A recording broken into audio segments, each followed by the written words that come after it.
What if Anakin Skywalker was reborn with all his memories? Let's explore the depths of this scenario in the video. The Death Star shudders violently as catastrophic explosions tear through its superstructure. In the shuttle bay, Luke Skywalker drags his father's broken form toward the waiting ship. Each step a monumental effort against time and the station's imminent destruction. The Emperor's throne room burns behind them, debris raining down like metallic snow in the artificial gravity. Darth Vader's breathing apparatus, damaged beyond repair in his final confrontation with his master, emits one last mechanical wheeze before falling silent forever. The mask that has been both prison and symbol of terror for over 20 years finally releases its hold. Luke's trembling hands remove the helmet, revealing a face ravaged by decades of pain, scarred by lightsaber burns and the constant pressure of the life support systems. For the first time in over 2 decades, Anakin Skywalker looks upon his son with his own eyes. They are still blue, though faded and tired, carrying the weight of countless sins and a lifetime of regret. As Luke cradles his father's head, tears streaming down both their faces, Anakin whispers his final words of love and redemption. The light begins to fade from those ancient blue orbs, but something extraordinary happens in that moment between life and death. The Force itself, the cosmic energy that binds all living things together, recognizes what has just occurred. The prophecy of the Chosen One has been fulfilled. Balance has been restored. Darth Sidious, the cancer that poisoned the galaxy for generations, lies dead at the feet of the man who was once his greatest weapon. The Force sees Anakin Skywalker's final act not as the end of his story, but as the completion of his first chapter. It sees the wisdom gained through suffering, the love that conquered hatred, the light that emerged from the deepest darkness. And in its infinite compassion, it grants something unprecedented in the history of the galaxy: a second chance, but not resurrection. Not a return to the same broken body and tainted legacy. Instead, something far more profound and mysterious unfolds across space and time itself. On the desert world of Tatooine, 9 years before the Battle of Naboo would change the galaxy forever, in a small hovel in the slave quarters of Mos Espa, a young boy jolts awake with a gasp that seems to echo across the Force itself. But this is no ordinary nightmare, no simple child's fear of monsters in the dark. Anakin Skywalker's eyes snap open, and behind them lies not the innocent wonder of a 9-year-old slave, but the accumulated wisdom, pain, triumph, and redemption of an entire lifetime lived in service to both light and darkness. Every memory floods back in a torrent that threatens to overwhelm his young mind. Building C-3PO in this very room while dreaming of adventure among the stars. His mother's gentle lullabies on the coldest desert nights. Qui-Gon Jinn's kindness and belief in his potential. But the memories don't stop there. He remembers Obi-Wan's patient training, the first time he held a lightsaber, the thrill of pod racing, and the weight of responsibility that came with his unique abilities. He remembers Padmé's smile on Naboo, their secret wedding on the same world years later, the joy of learning she carried their children. Then come the darker memories, each one a scar upon his soul, the sand between his fingers as he knelt over the bodies of the Tusken raiders who had tortured his mother, The yellow eyes that stared back at him from his reflection in Padme's apartment, the march on the Jedi Temple with the 500 and honest legion behind him. He remembers the younglings' terrified faces in the council chambers, their trust turning to horror as his lightsaber ignited. He remembers Obi-Wan's anguished cry of, "You were my brother, Anakin," as flames consumed his broken body on Mustafar. The memories of his time as Darth Vader crash over him like a black tide. The suit that became his prison, the breathing apparatus that marked every moment with mechanical rhythm, the countless deaths ordered in service to an empire built on fear and oppression. He remembers hunting down the surviving Jedi, each confrontation a mockery of everything he had once stood for. He remembers Cloud City, the revelation that shattered Luke's world, the throne room, where his son's love finally broke through decades of darkness. And most importantly, most clearly of all, he remembers Luke, his son, the light that saved him, the proof that even in the deepest darkness, love could find a way to shine through. Anakin sits up slowly in his small bed, his child's hands trembling as he examines them in the pale starlight filtering through the window. No cybernetics, no scars from lava burns, no mechanical breathing to mark the passage of time, just the unmarked hands of a 9-year-old boy carrying the soul of a man who had lived through more pain and redemption than most beings could comprehend in 100 lifetimes. The weight of it all threatens to crush him. How does one carry such knowledge, such responsibility?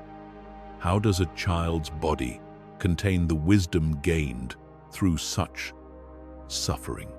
But as the initial shock fades, a profound sense of purpose begins to settle over him.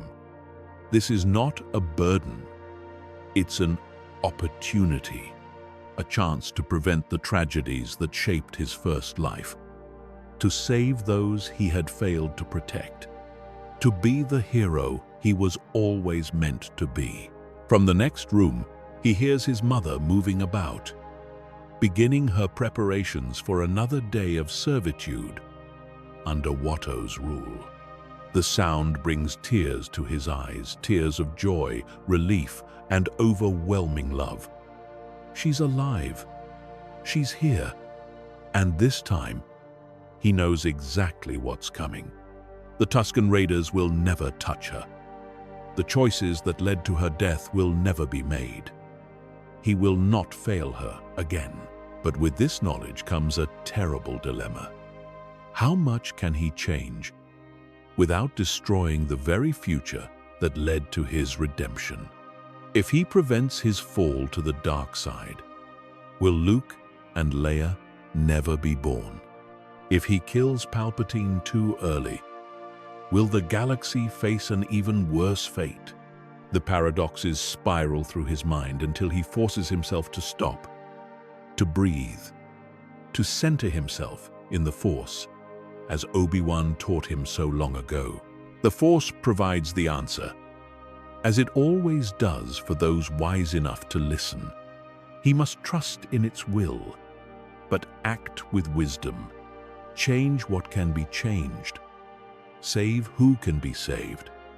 But remember that even darkness can serve the light if one has the courage to transform it. The sound of approaching footsteps draws his attention to the window. Through the dusty transparistile, he can see unfamiliar figures approaching their humble dwelling, their robes whipping in the desert wind. His heart races as recognition dawns. But this time the emotion is not confusion or fear. It's anticipation mixed with deep affection.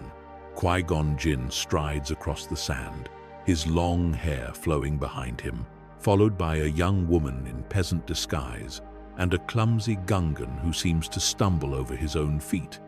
But Anakin's eyes are fixed on the Jedi Master, the man whose faith in him never wavered, whose death at Darth Maul's hands had been one of the first dominoes to fall in his path to darkness. Not this time.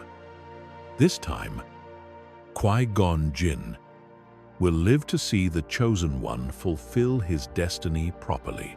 The storm that drove them to this place, the meeting that changed his life forever, is about to begin again. But this time, everything will be different. This time, Anakin Skywalker knows exactly who he is and what he must do. He rises from his bed and dresses quickly, his movements carrying a quiet dignity that seems far beyond his apparent years. As he hears his mother opening the door to greet their unexpected visitors, he takes a deep breath and prepares to begin his second chance at becoming the hero the galaxy needs. When Shmi opens the door to their modest home, she finds herself face to face with strangers seeking shelter from the approaching sandstorm. Her natural kindness immediately takes over, but before she can speak, her son emerges from his room with a composure that makes Qui-Gon's Force-sensitive awareness tingle with unexpected resonance. "Mom?" Anakin says softly, placing a gentle hand on Shmi's arm with a familiarity that speaks of deep affection rather than casual touch. "These people need shelter from the storm. We should help them." The words are simple enough, but something in the way he says them, the quiet authority, the mature understanding of hospitality and duty, makes even Padme look twice. This is not the excited, somewhat awkward child she remembers from their previous timeline encounter. This boy carries himself with the bearing of someone far older, someone who has seen much and learned from it. Qui-Gon's eyes narrow slightly as he studies the child. There's something in those blue eyes, a depth that no 9-year-old should possess. When their gazes meet, the Jedi Master feels a shiver run down his spine, as if he's looking not at a child, but at an old soul wearing a young face.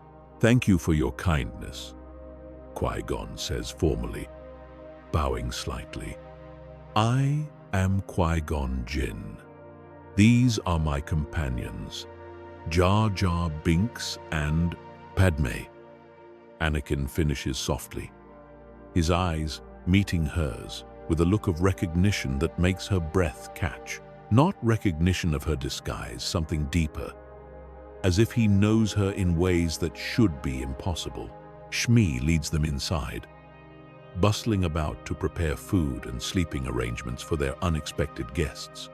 As she works, Anakin moves to help her with a natural ease that speaks of long practice, but also with small considerations, adjusting her shawl when the desert wind picks up, bringing her a cup of water before she asks that make her smile with surprise and pleasure.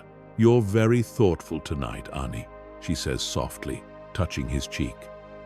"Did you have another dream?" The question hangs in the air, heavy with implications that only Anakin fully understands. Dreams, visions, prescient nightmares. They had been his curse and his gift throughout his first life. But how to explain that his dreams now are not of the future, but of a past that must never be repeated? "Something like that," he says carefully. But not a bad dream this time. A dream about possibilities, about choosing the right path instead of the easy one. Qui-Gon, who has been pretending to examine C-3PO while actually listening to every word, turns his full attention to the boy.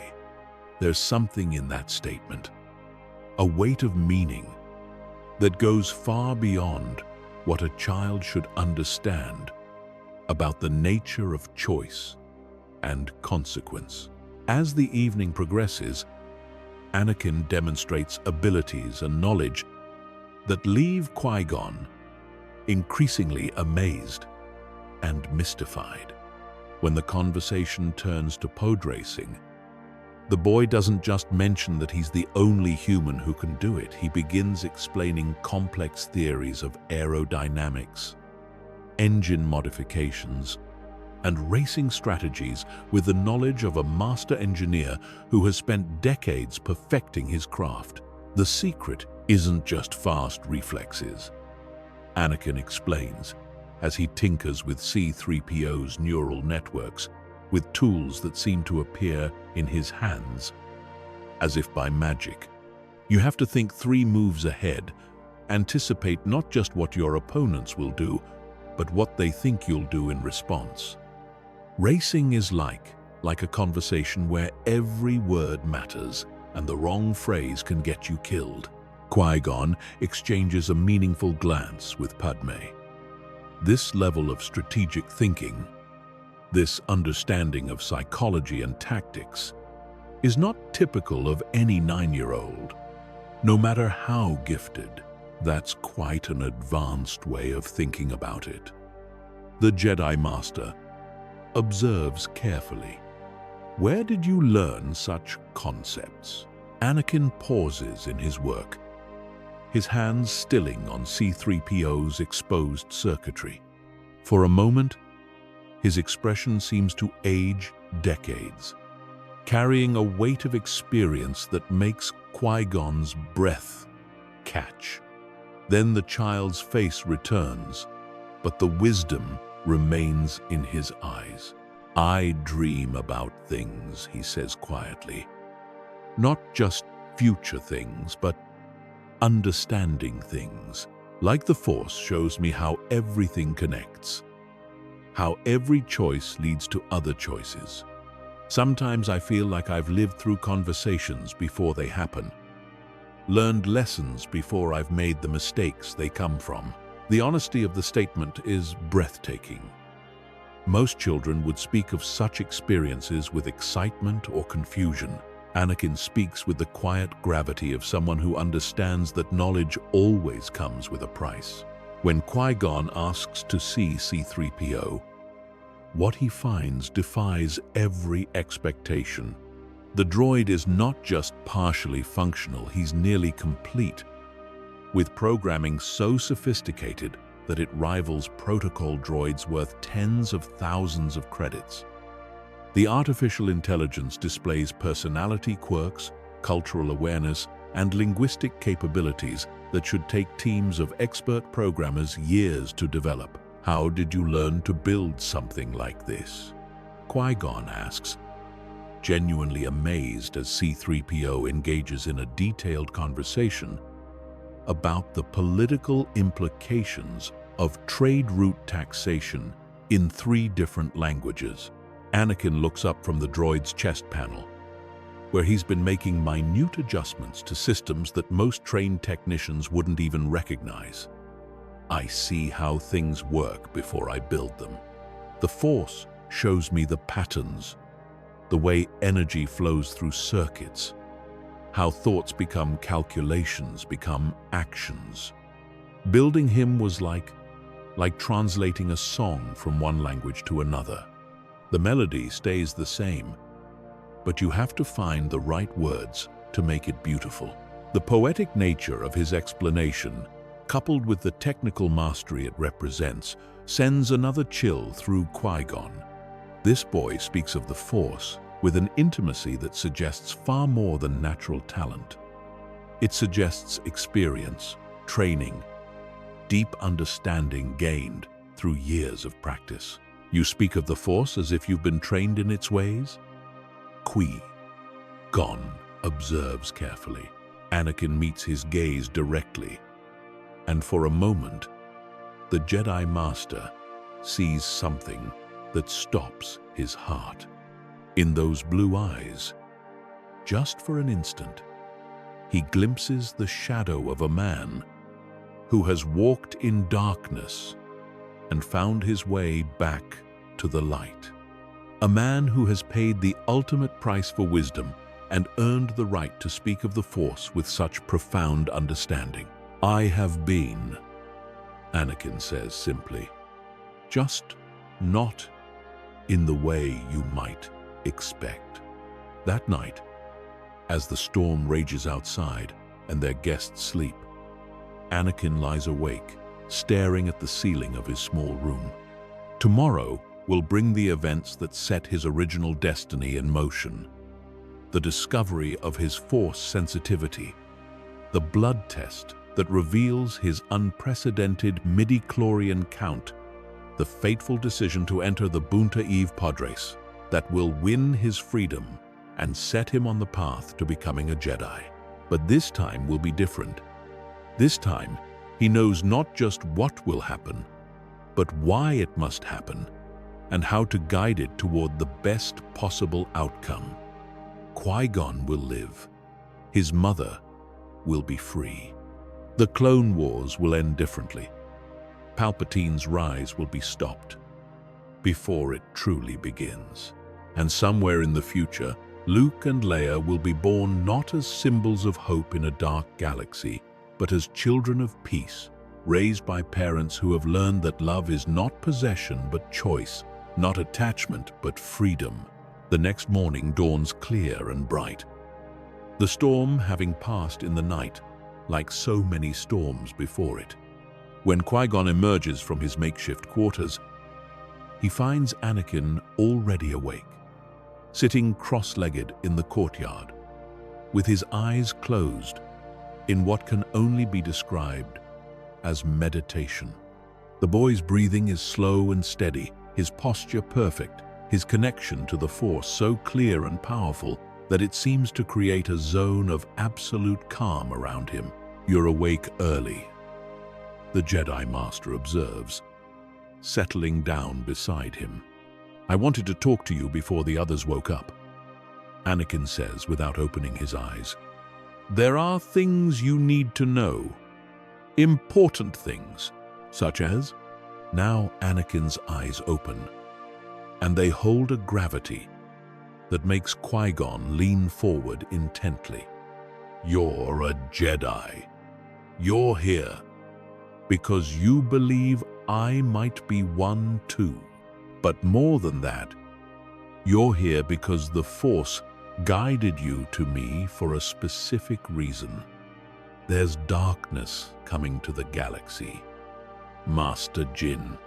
A darkness that's been growing in secret for a long time. And you and I are going to be the ones who have to stop it." Qui-Gon's eyes widen. The directness of the statement, the way the boy addresses him as Master, with such natural respect, the clear understanding of concepts that should be far beyond his knowledge, it all points to something that defies explanation. "How could you possibly know these things, Anakin? The same way I know that you lost your first Padawan to the dark side," Anakin says quietly, and Qui-Gon's breath catches. "The same way I know that you question the Council's decisions, that you follow the living Force instead of just the cosmic Force, that you believe prophecies exist for a reason even when others call them foolish superstition. The child should have no way of knowing any of this." Qui-Gon has never spoken of Xanatos to anyone outside the Jedi Council, never shared his philosophical differences with the established doctrine, never discussed his belief in the prophecy of the Chosen One beyond a few trusted colleagues. "I also know," Anakin continues, his voice dropping to barely above a whisper, "that if you follow your original plan, if you try to face the darkness alone when the time comes, you're going to die, and your death will set in motion events that will destroy everything we're trying to protect." The statement hits Qui-Gon like a physical blow. "What are you talking about?" "There's a Sith Lord on Naboo, Master. A Zabrak with a double-bladed lightsaber, and a hatred that burns like a star. His name is Darth Maul, and he's going to kill you unless we change the way events unfold. But more than that, there's another Sith Lord one who's been hiding in plain sight for years, manipulating the Senate and preparing to destroy the Republic from within. Qui-Gon stares at the boy, his mind reeling.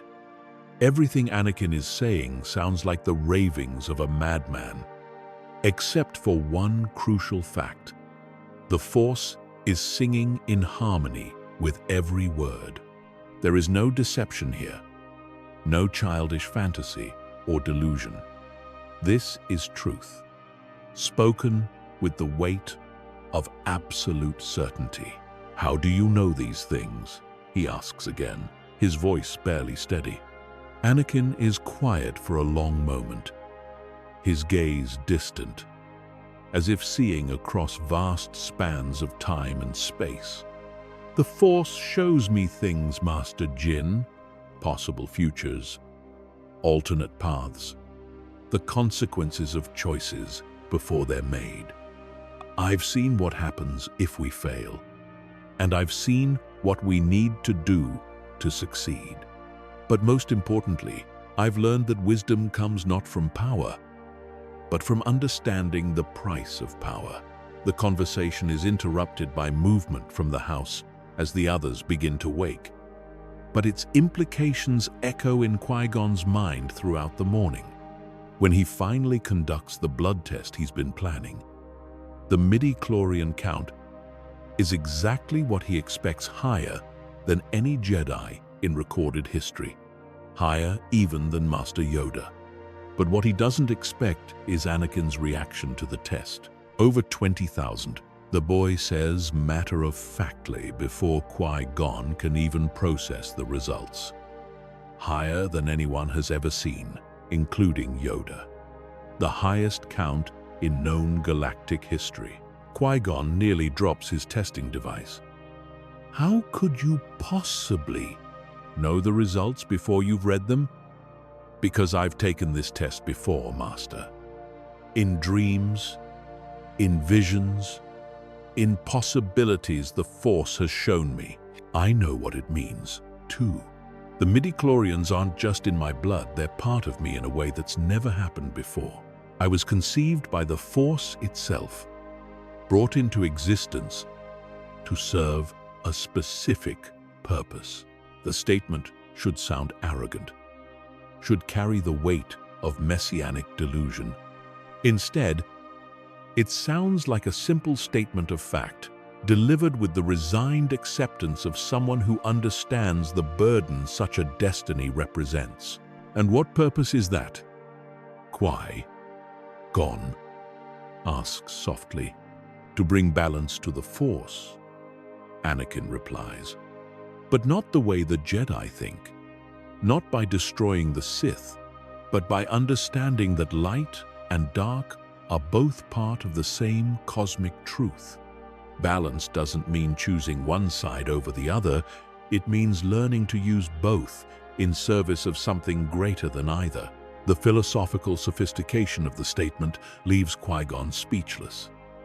This is not the kind of thinking one expects from a 9-year-old, regardless of their Force sensitivity.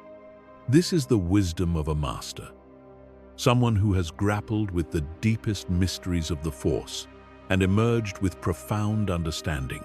When Watto arrives to check on his slaves, his interaction with their guests leads to the inevitable discussion of pod racing and the Boonta Eve Classic. But this time, when Anakin volunteers to pilot Qui-Gon's entry, he does so with a strategic confidence that amazes everyone present. "I can win," he says simply. "Not just because I'm fast or lucky, but because I understand my opponents. Sebulba cheats, he has hidden devices that can damage other racers' pods, and he's not above using them. Odi Mandrell has excellent reflexes, but gets overconfident in the turns. Gazgano is technically skilled, but lacks the killer instinct needed for the dangerous sections."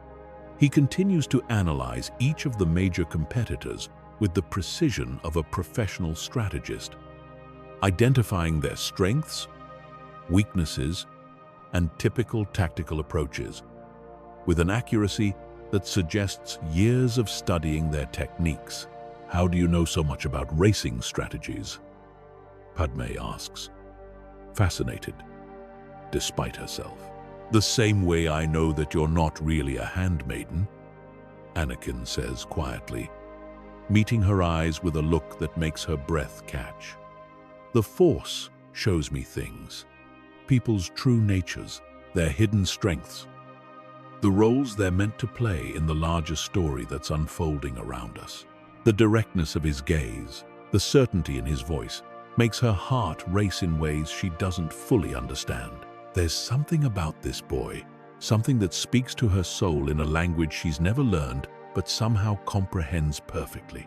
That evening, as they prepare for the race, Anakin works on his podracer with modifications that should be impossible for someone his age to conceive, let alone implement. He adds stabilizers that compensate for the specific aerodynamic challenges of the Bunta course, engine modifications that increase both speed and reliability, and defensive systems designed to counter Sebulba's sabotage attempts. "Where did you learn such advanced engineering?" Qui-Gon asks as he watches the boy work with tools that seem to appear in his hands as if by magic. "I feel how things want to work," Anakin explains, his attention focused on a delicate adjustment to the pod's power coupling systems. Every machine has a personality, a spirit, almost.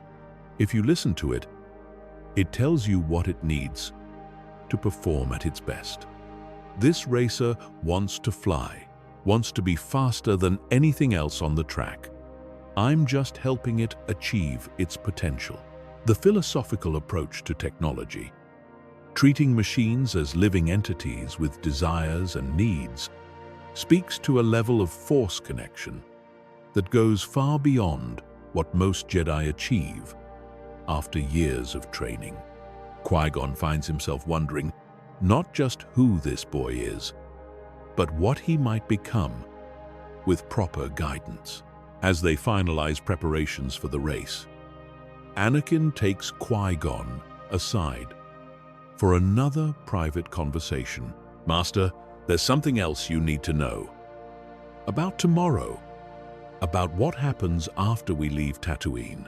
"What is it?" "My mother?" Anakin says, his voice tight with emotion he's clearly struggling to control. In the original path of events, she stays here as a slave. 3 years from now, she's kidnapped by Tusken Raiders. They torture her for weeks before she dies in my arms, and her death fills me with such rage that I slaughter an entire camp of them. Men, women, children. It's my first step toward the dark side. The rawness of the emotion in his voice, the vivid specificity of the details, sends a chill through Qui-Gon. This isn't speculation or fear, this is memory, spoken with the weight of lived experience. But that's not going to happen this time. Anakin continues, his voice growing stronger. Because this time, she's coming with us. This time, I'm not leaving anyone behind to face darkness alone. The next morning arrives with all the fanfare and excitement of Bunta Eve. The pod race is one of the biggest sporting events on Tatooine, drawing spectators from across the Outer Rim and generating massive betting pools that could make or break fortunes. But for Anakin, it represents something far more significant. The moment when his new path truly begins. As they arrive at the arena, Anakin approaches the race with a tactical precision that amazes everyone present. He's studied not just the course, but every nuance of his competitors' psychology, every technical specification of their vehicles, every possible variable that could affect the outcome. When they encounter Sebulba during pre-race preparations, the interaction unfolds very differently than before. The Doug attempts his usual intimidation tactics, but this time he finds himself facing a child who shows no fear whatsoever. "You won't walk away from this one, slave boy," Sebulba hisses in Huttese, his voice dripping with malicious confidence. Anakin looks at him with eyes that seem far too old for his face, eyes that have seen the consequences of hatred and chosen a different path. "Neither will you," he replies in perfect Huttese, his voice carrying an edge that makes the seasoned racer actually step back in surprise. There's something in the boy's tone, a quiet certainty that speaks not of boastful confidence, but of absolute knowledge. It's the voice of someone who has already seen this race play out and knows exactly how it will end. The race itself unfolds like a masterfully choreographed symphony of speed, strategy, and skill. Anakin doesn't just participate, he dominates from the very first moment. Every turn is perfect, every maneuver calculated, every response to his opponent's moves anticipated, and countered with precision that borders on the supernatural. When Sebulba attempts his trademark cheating tactics, hidden buzzsaw attachments designed to cut through competitors' steering cables, Anakin is ready. He's modified his podracer's steering systems with redundant backups and protective shielding that turn the Doug's sabotage attempts into harmless sparks. "Impossible!" Sebulba screams over the roar of engines as his devices fail to affect Anakin's racer. "How did you know?" Anakin's response comes through the comm system, clear and calm despite the incredible speeds they're traveling. "Because hatred makes you predictable, Sebulba. You always choose the easy path, the one that hurts others, instead of challenging yourself to be better." The philosophical observation, delivered with perfect timing in the middle of a death-defying race, leaves not just Sebulba, but the entire crowd speechless. This is not the kind of wisdom one expects from a 9-year-old pod racer, regardless of their skill level. As the race progresses, Anakin's lead grows steadily. But more importantly, his driving style demonstrates something that amazes the spectators. He goes out of his way to avoid causing harm to his competitors. When other racers face mechanical failures or dangerous situations, he actually slows down to ensure they can recover safely, even at the cost of precious seconds. Why is he helping them? Someone in the crowd asks. They're his opponents. Because winning means nothing if it comes at the cost of someone else's life, Anakin says into his comm, knowing his words are being broadcast to the entire arena. True victory isn't about being faster than everyone else. It's about being the best version of yourself while helping others do the same. The wisdom and compassion displayed in those words, coming from a child who is simultaneously demonstrating incredible skill and tactical brilliance, creates a profound impact that ripples through the crowd. By the time Anakin crosses the finish line, a full 2 laps ahead of his nearest competitor, the cheering isn't just for his victory, but for the example he's set. Watto, giddy with his winnings and impressed by the boy's performance, finds himself in an unexpectedly generous mood when Qui-Gon approaches him about the terms of their bet. The boy's freedom, as agreed, Qui-Gon says formally. Yes, of course, Watto buzzes excitedly. But such a racer. Maybe we can work out a deal for him to compete again. Actually, Anakin interrupts, stepping forward with a quiet confidence that makes both adults pause. I was hoping we could discuss my mother's freedom as well. Watto's expression immediately turns skeptical. That wasn't part of our deal, boy. No, But I have something else to offer, Anakin says, reaching into his pouch and pulling out a small device that gleams with sophisticated technology. This is a modified hyperdrive motivator, capable of increasing efficiency by 30% while reducing power consumption by half. It's worth more than both our freedoms combined, and I'm willing to trade it for her. Qui-Gon stares at the device in amazement. The technology it represents is far beyond current galactic standards, incorporating engineering principles that shouldn't exist outside the most advanced research facilities. Yet here's a 9-year-old offering it as if it's a simple trinket. Watto's eyes widen as he examines the motivator. His technical expertise is considerable, and he immediately recognizes both the sophistication of the device and its immense value. After several minutes of analysis, he looks up at Anakin with newfound respect. "Where did you get this?" "I built it," Anakin says simply. "Last night, while everyone was sleeping. I couldn't sleep anyway, so I decided to work on something useful." The casual way he mentions creating revolutionary technology as a bedtime activity leaves both Watto and Qui-Gon speechless. This level of technical innovation, accomplished in a few hours with basic tools, suggests abilities that go far beyond even the most optimistic projections of Force-enhanced engineering.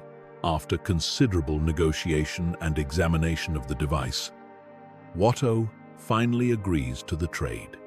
Both Anakin and Shmi are granted their freedom, and for the first time in years, they are no longer property, but people with the right to choose their own destinies. As they prepare to leave Tatooine, Shmi pulls her son aside for a private conversation. The change in him over the past few days has been remarkable, but also deeply moving. He seems to carry a weight of wisdom and compassion that transforms every interaction, making even the simplest moments feel significant. "There's something different about you, Ani," she says softly, touching his face with the gentle affection that has sustained him through both his lifetimes. "It's like you've grown up overnight, but in the most beautiful way. You've become the man I always knew you could be." Anakin takes her hand gently, his eyes shining with tears of joy and overwhelming love. "I've learned things, Mom. Important things about choices and consequences, about what it means to love someone without trying to possess them. I promise you, I'll never let fear control me again. I'll never let anger make my choices for me. And I'll never, ever let anything happen to you." The conviction in his voice is so absolute, so certain, that she finds herself believing not just in his intentions, but in his ability to fulfill them. There's a strength in her son now, a core of unshakable purpose that gives her confidence about their uncertain future. The journey to Coruscant unfolds very differently, with Shmi present and Anakin's transformed demeanor setting the tone for all their interactions. The atmosphere aboard Qui-Gon's ship is one of quiet hope rather than tension and uncertainty. When they encounter Darth Maul's pursuit on Tatooine, Anakin provides crucial intelligence that not only helps them escape, but ensures Qui-Gon survives their initial confrontation. He fights with pure hatred, Anakin tells Qui-Gon as they analyze sensor readings of Maul's approach. His anger makes him incredibly powerful, but it also makes him predictable. He'll try to separate you from your allies, force you into a one-on-one confrontation where his aggression gives him the advantage. But if you can maintain your center, stay connected to the calm strength of the Force, his hatred becomes his weakness. The tactical advice is delivered with the confidence of someone who has faced this exact opponent before and learned from the experience. Qui-Gon files the information away, understanding instinctively that Anakin's insights could mean the difference between life and death in future encounters. During the voyage, Anakin also begins building relationships with the others that will prove crucial in the years to come. His conversations with Padme reveal a maturity and understanding of political realities that amazes her, while his interactions with Obi-Wan demonstrate a respect and affection that immediately creates a bond between them. "You're not like other children," Obi-Wan observes one evening as they watch the stars stream past in hyperspace. "I've seen things," Anakin replies quietly. "Learned lessons that most people don't have to learn until much later in life. But that's okay. Knowledge is a gift, even when it comes with responsibility." The philosophical depth of his response, coupled with the obvious weight he carries, makes Obi-Wan realize that training this boy will be unlike anything he's experienced before. This is not a child who needs to learn basic concepts of right and wrong. This is someone who already understands the fundamental nature of good and evil and has chosen his side with absolute certainty. When they finally arrive at the Jedi Temple on Coruscant, the reaction to Anakin is immediate and profound. His presence in the Force is like a beacon, drawing the attention of every Force-sensitive being within kilometers. But more than raw power, there's something about his aura that speaks of wisdom, compassion, and unshakable purpose. The Jedi Council, convened to evaluate this unprecedented candidate, finds themselves facing a child who challenges every assumption they hold about training and development. When Yoda probes Anakin's mind during the traditional testing, he encounters not the chaotic swirl of emotions typical in young children, but an ocean of depth and carefully controlled power. Much wisdom in this one there is, Yoda observes, his ancient eyes studying the boy with intense interest. Old soul in young body. Seen much, this one has. Learned from pain, grown strong through trial. "I understand your concerns, Master Yoda," Anakin says respectfully, meeting the Grand Master's gaze without flinching. "You sense that I'm different, that I carry knowledge and experience that seem impossible for someone my age. You're right, but I also understand the difference between using power and being consumed by it. I've seen what happens when someone falls to the dark side. And I swear to you on everything I hold sacred, I will never let that happen to me." The absolute conviction in his voice, the mature understanding of the temptations and dangers he'll face, creates a profound impact on the assembled masters. This is not the response they expected from a 9-year-old. Regardless of his Force sensitivity, fear leads to anger. Anger leads to hate. Hate leads to suffering, Mace Windu says, repeating the traditional Jedi warning. "Do you understand what this means?" "I understand it better than anyone in this room," Anakin replies, his voice carrying a weight of lived experience that makes several council members exchange surprised glances. "I've felt fear so deep it nearly destroyed me. I've experienced anger that consumed everything good in my life. I've known hatred so pure it blinded me to love and compassion. And I've learned that suffering comes not from feeling these emotions, but from being controlled by them." He pauses, looking around the council chamber at faces both familiar and strange. "The dark side isn't something external that attacks us, Masters. It's something within us, part of the same Force that gives us strength and wisdom. The key isn't to deny our capacity for darkness, it's to acknowledge it, understand it, and choose light anyway." Every day, every moment, we have to choose who we want to be. The philosophical sophistication of his response leaves the council in stunned silence. This level of self-awareness and emotional maturity typically takes decades to develop, if it develops at all. Yet, here stands a child who speaks of these concepts with the authority of a master. Ki-Adi-Mundi leans forward. You speak as if you have personal experience with these trials. How is that possible? Anakin considers his answer carefully. The truth would strain credulity and potentially create more problems than it solves. But a version of the truth, one that honors his experience without revealing its impossible nature, might serve better. The Force has shown me visions, Master.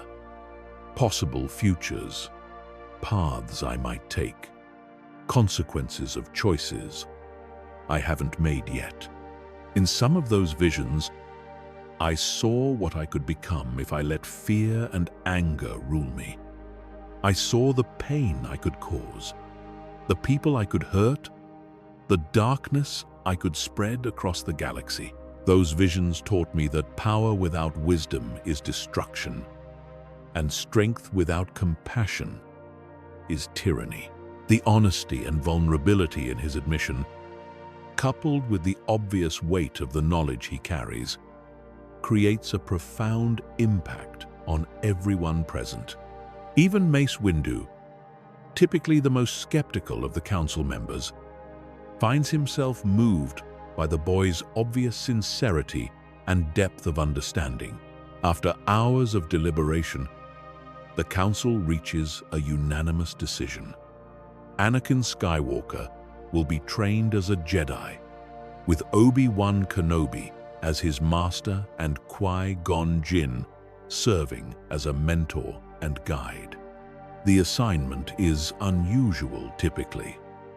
A newly knighted Jedi doesn't take a Padawan so quickly, but the circumstances are extraordinary enough to warrant exceptional measures. The early years of Anakin's training unfold like a revelation for everyone involved. His progress is extraordinary, not just in terms of raw ability, but in wisdom, emotional control, and understanding of the Force's deeper mysteries. He demonstrates mastery of lightsaber forms that typically take years to learn, shows intuitive understanding of Force techniques that baffle his instructors, and displays a level of emotional maturity that seems impossible for someone his age. How do you know these things? Obi-Wan asks after Anakin perfectly executes a complex Ataru sequence on his first attempt, incorporating modifications that improve on the traditional form in ways that seasoned masters haven't considered. I feel them in the Force, Anakin replies, his lightsaber moving through practice forms with fluid grace. It's like they've always been there, waiting for me to remember them. The Force doesn't just show us the future, Master, it shows us all possibilities, all potential paths. Sometimes those paths include knowledge and techniques that exist across time and space. The mystical nature of his explanation, coupled with the obvious results it produces, gradually leads his instructors to accept that they're dealing with something unprecedented in Jedi history. This is not just a prodigy, this is someone whose connection to the Force operates on a level that defies conventional understanding. But it's not just Anakin's abilities that have changed. His entire approach to relationships demonstrates a maturity that transforms every interaction. He treats everyone with genuine respect and kindness, from the youngest initiate to the most senior master. He forms deep friendships without the desperate need for approval that might be expected from someone with his traumatic background. Most importantly, his love for his mother and growing affection for his teachers comes from a place of mature appreciation rather than possessive attachment. When Shmi visits the temple, an arrangement Qui-Gon helps facilitate, understanding that maintaining healthy family connections will support rather than hinder Anakin's development. The interactions between mother and son demonstrate a bond that has been transformed by wisdom and understanding. "You're different, Ani," she observes during one of their walks through the temple gardens. "Stronger, but also more peaceful. It's like you found exactly who you're meant to be. I've learned that love isn't about holding on so tightly that you crush what you're trying to protect," Anakin replies, his voice carrying depths of understanding that still sometimes surprise her. "It's about caring enough to let people grow, to make their own choices, to become who they're meant to be. I love you, Mom, but I don't need to possess you or control your life to express that love." The maturity of his perspective, the obvious thought and growth behind it, brings tears to her eyes. This is the son she always knew. He could become strong enough to stand on his own, wise enough to love without fear, and compassionate enough to put others' needs above his own desires. As the years pass, and the Clone Wars begin to loom on the horizon, Anakin's role within the Jedi Order becomes increasingly significant. His tactical genius, informed by memories of every major battle of the conflict, allows him to provide insights that save countless lives and change the course of the war itself. When the Battle of Geonosis arrives, Anakin approaches it with a strategic mindset that amazes his masters and fellow Jedi. Instead of the headlong rush into danger that characterized his original approach, he coordinates with Obi-Wan to develop comprehensive battle plans that minimize casualties while maximizing effectiveness. "The key to winning this battle isn't just defeating the droid army," he explains during the tactical briefing before the arena assault. "It's doing it in a way that preserves our forces for the larger conflict ahead. Every Jedi we lose here is one less protector for the innocent people across the galaxy." His strategic thinking extends beyond immediate military concerns to encompass the broader implications of their actions. He understands that this battle will set the tone for the entire war, establishing patterns of behavior and tactical approaches that will influence every subsequent engagement. When they face Count Dooku in the underground hangar, the confrontation unfolds very differently than before. Anakin doesn't let his emotions control him. Instead, he fights with the disciplined precision of someone who has faced this opponent before and learned from both victory and defeat. "You have grown strong, young Skywalker," Dooku observes as their lightsabers lock, his elegant dueling style meeting Anakin's more versatile approach. "But you still lack the ruthlessness necessary for true power." "I have something better than ruthlessness," Anakin replies calmly, his blade work demonstrating techniques that seem to combine multiple forms in ways that shouldn't be possible. "I have purpose. I fight not because I hate you, but because I love those you would harm." The philosophical distinction, coupled with fighting skills that force even the experienced Sith Lord to take him seriously, creates a dynamic that Dooku hasn't anticipated. This is not the angry young man he expected to face. This is a warrior philosopher whose strength comes from connection rather than domination. The duel is fierce and prolonged, with both Anakin and Obi-Wan fighting as a coordinated team rather than individuals. Their combined efforts, informed by Anakin's strategic insights and Obi-Wan's tactical experience, forced Dooku to retreat without claiming any significant victories. More importantly, both Jedi survive without serious injury, maintaining their strength for the battles ahead.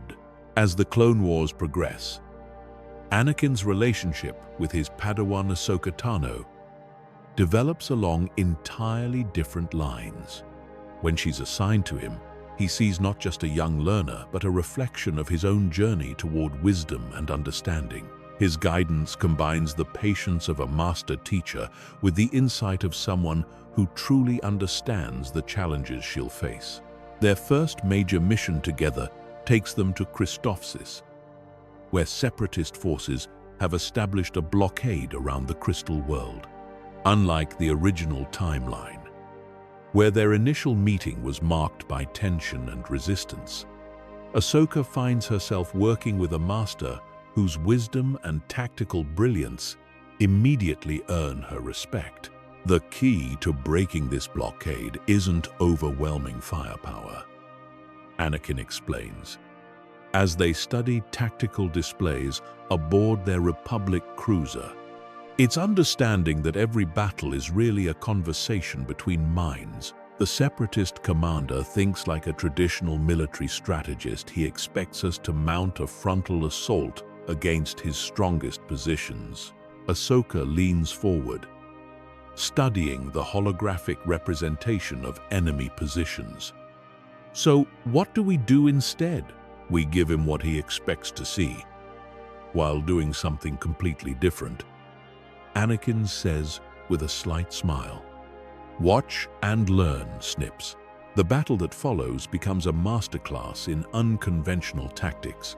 While Republic forces mount what appears to be a traditional assault on the main Separatist fleet, Anakin and Ahsoka lead a small strike force through the asteroid field surrounding Christophsis, using the Force to navigate paths that should be impossible for conventional ships. Their target isn't the enemy fleet, but the communication relays coordinating the blockade. By severing the Separatists' ability to coordinate their defenses, they turn a unified fleet into isolated groups that can be defeated in detail by the Republic forces. How did you know that would work? Ahsoka asks, as they watch the enemy fleet scatter in confusion. Because I've learned that the greatest victories come not from superior force, but from superior understanding, Anakin replies. Every enemy has weaknesses, Ahsoka. Our job is to find them and exploit them with precision rather than trying to overwhelm them with brute strength. Throughout their early missions together, Anakin's teaching style proves transformative for his young Padawan. Instead of the traditional master-student relationship characterized by formal instruction and gradual revelation of knowledge, he treats her as a partner in learning, someone whose questions and insights contribute to his own understanding. "Master," Ahsoka says one day as they walk through the corridors of a Republic cruiser after a successful mission, "sometimes you talk like you've lived through experiences that haven't happened yet. Like you know things that you shouldn't be able to know." Anakin pauses, considering his response carefully.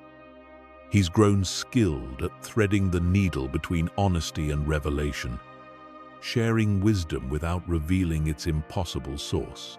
The Force connects all things across time and space.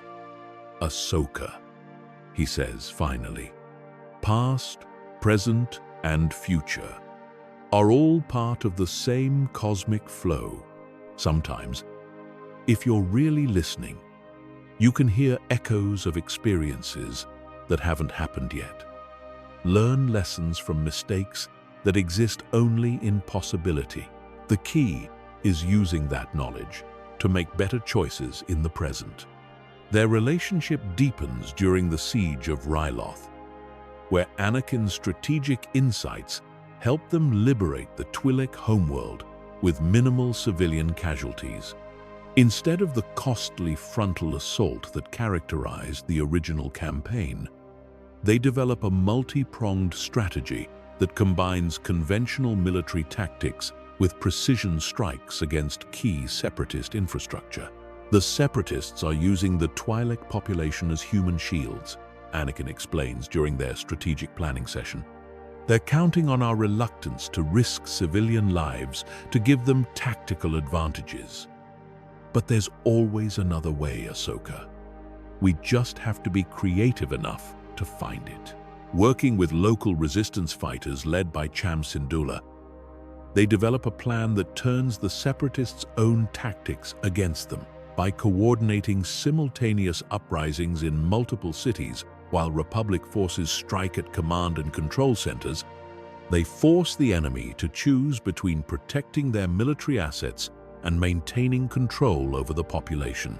The campaign becomes a model for future liberation efforts, demonstrating that military objectives can be achieved without compromising moral principles. More importantly, for Ahsoka's development, it shows her that being a Jedi means finding solutions that others miss, using wisdom and creativity to solve problems that seem impossible. "You're teaching me to think differently," she observes as they watch Twi'lek families reunite in the streets of Lesu.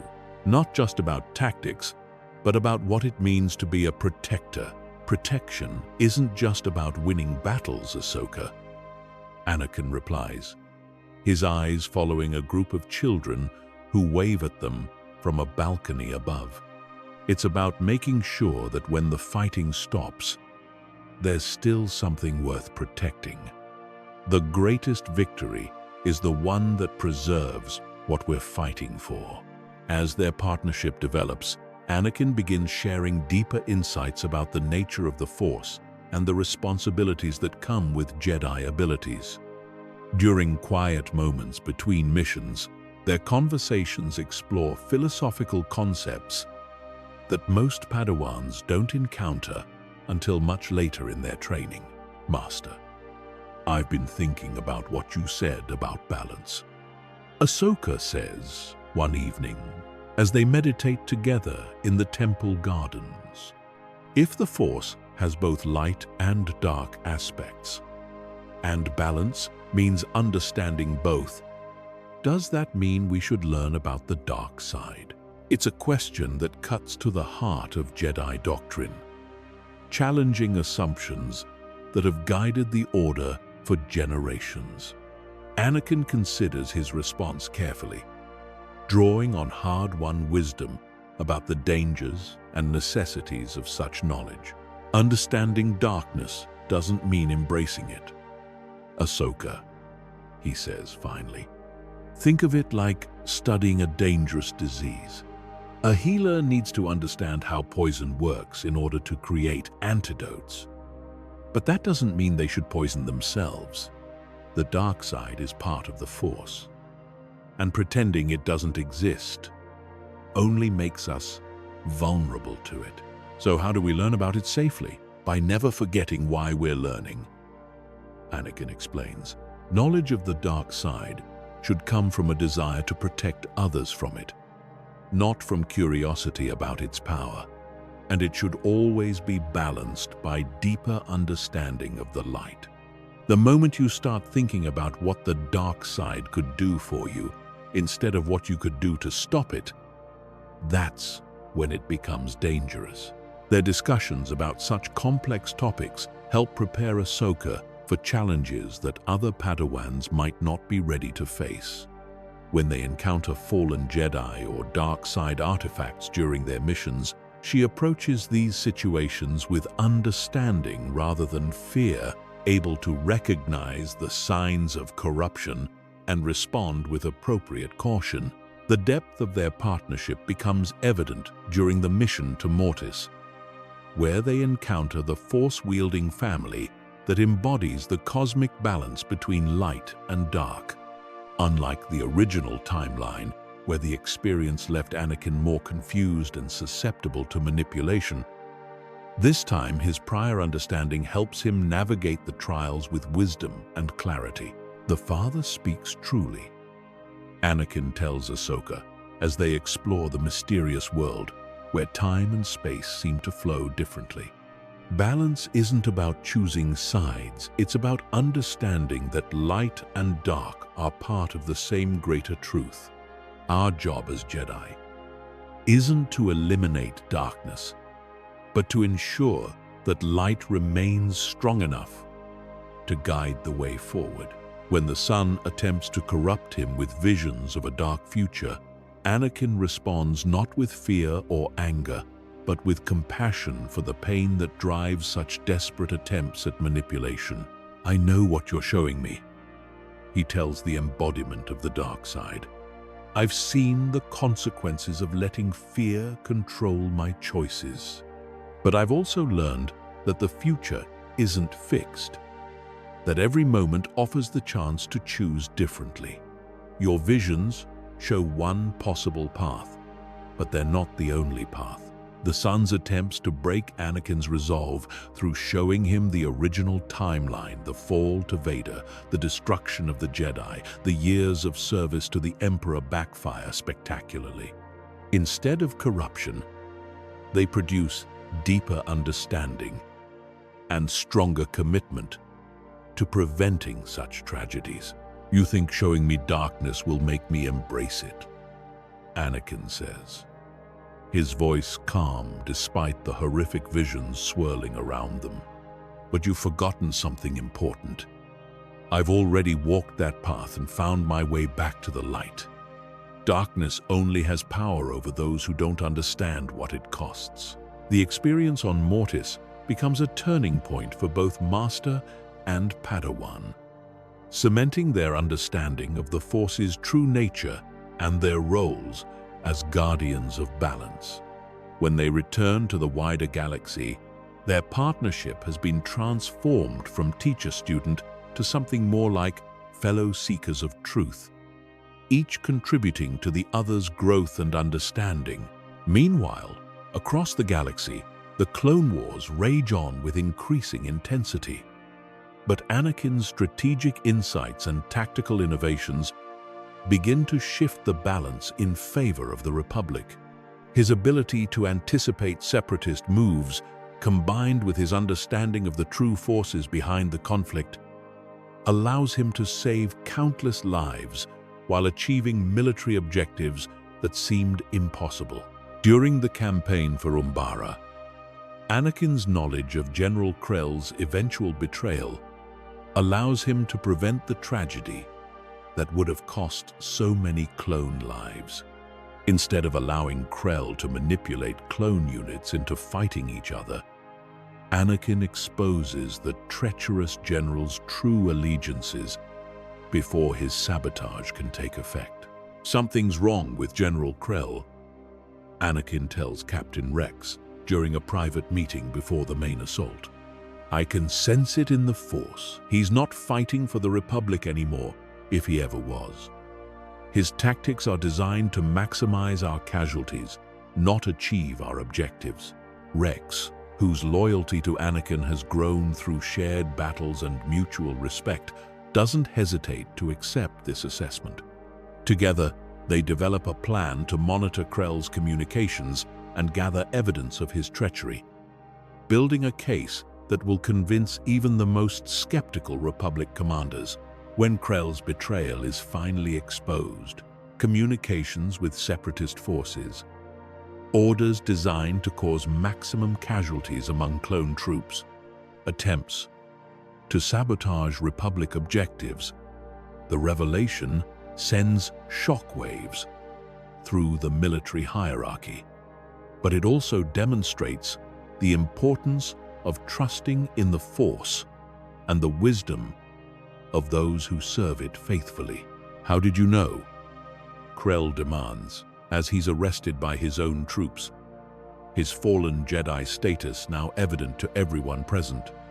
"How could you possibly have known?" "Because I've learned to listen to what the Force is really telling me," Anakin replies.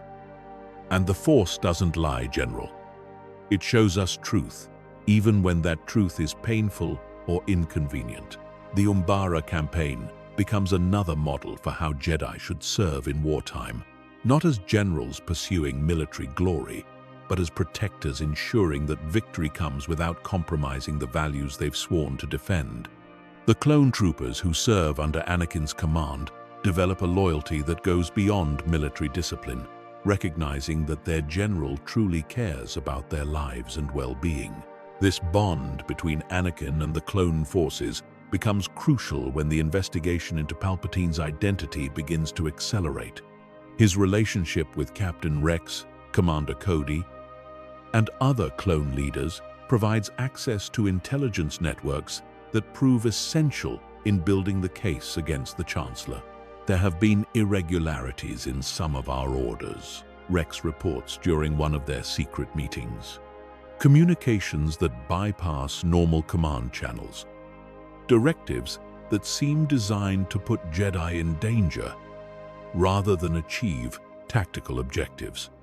It's subtle, but once you know what to look for, the pattern is unmistakable. The clone commander's observations, combined with Barriss Offee's financial analysis and Ahsoka's investigation into political connections, begin to paint a comprehensive picture of the conspiracy that has manipulated the galaxy into war. Each piece of evidence adds to the growing case against Palpatine, but also reveals the staggering scope of his manipulation.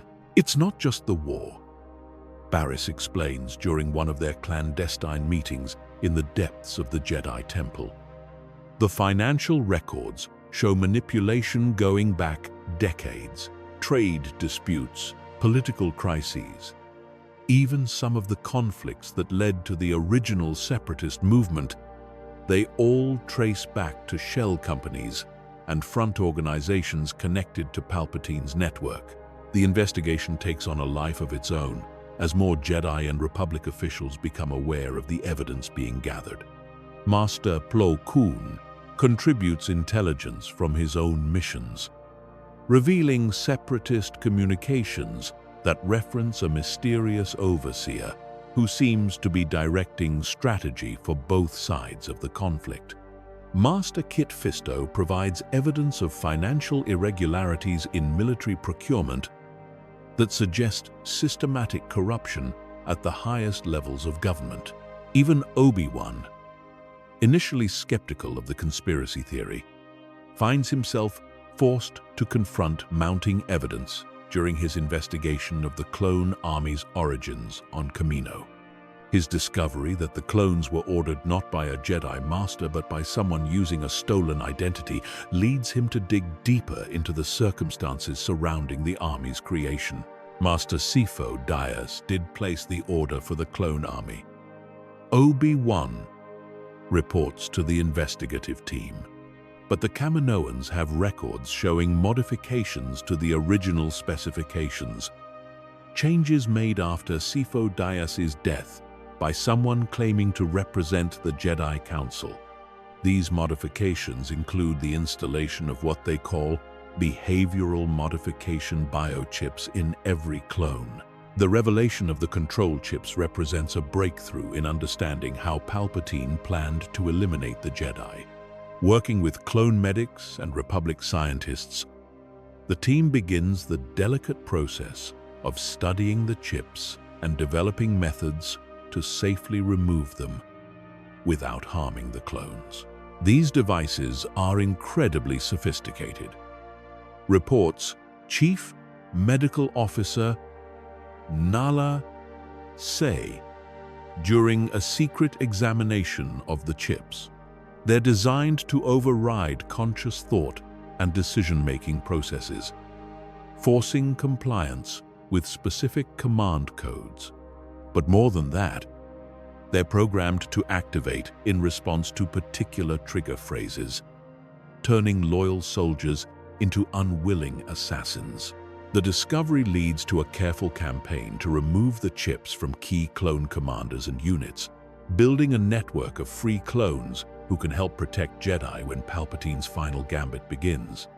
The process is dangerous and must be conducted in absolute secrecy, but it represents the difference between the Jedi facing Order 66 unprepared and having allies who can resist its control. As their investigation reaches its climax, the team faces a crucial decision about timing. They have enough evidence to expose Palpatine's conspiracy, but they also know that revealing their knowledge too early could trigger desperate measures that might cause even more damage to the galaxy.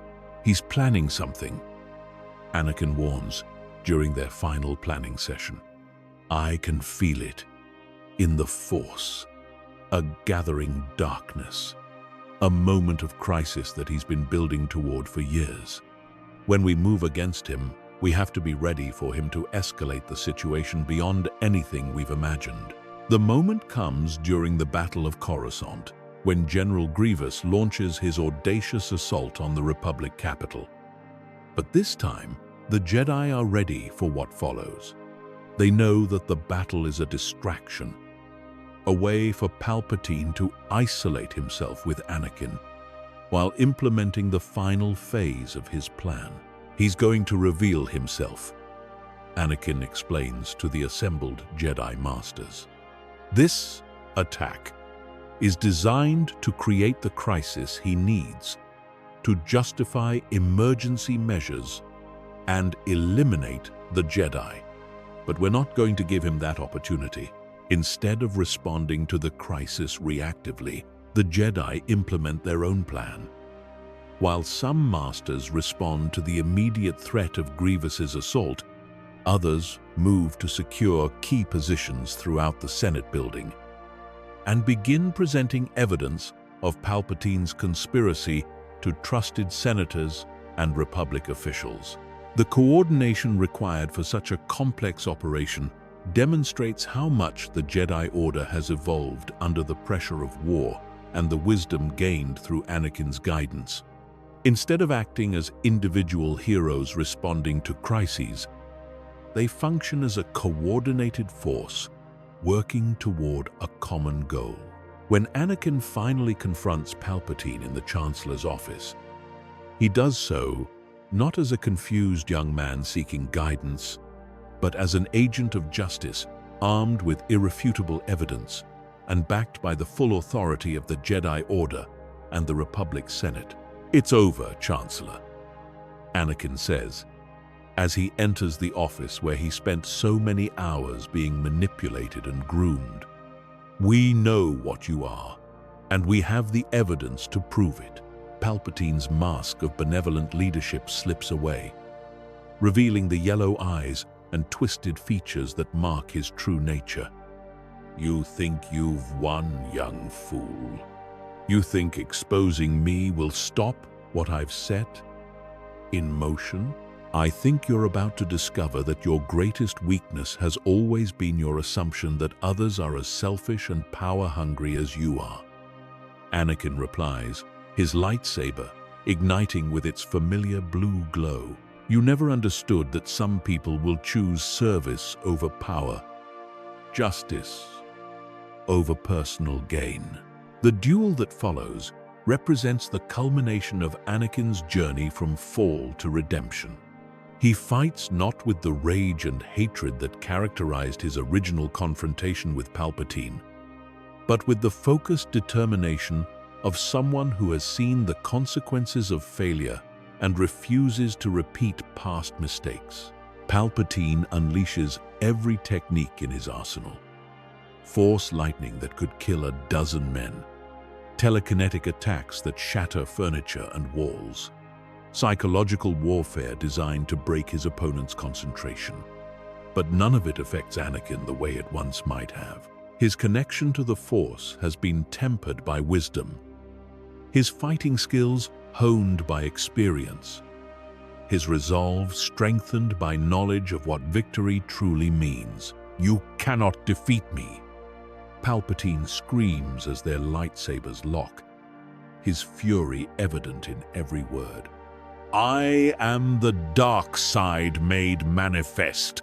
I am power unlimited. No, Anakin says calmly, his blade work flowing between offensive and defensive forms with fluid grace. You're just an old man who forgot that power without wisdom is worthless, that strength without compassion is empty. You've spent so long trying to control everything that you never learned how to actually lead. The philosophical dimension of their conflict proves as important as the physical one. This is not just a duel between light and dark. but between two fundamentally different approaches to existence, one based on domination and control, the other on service and sacrifice.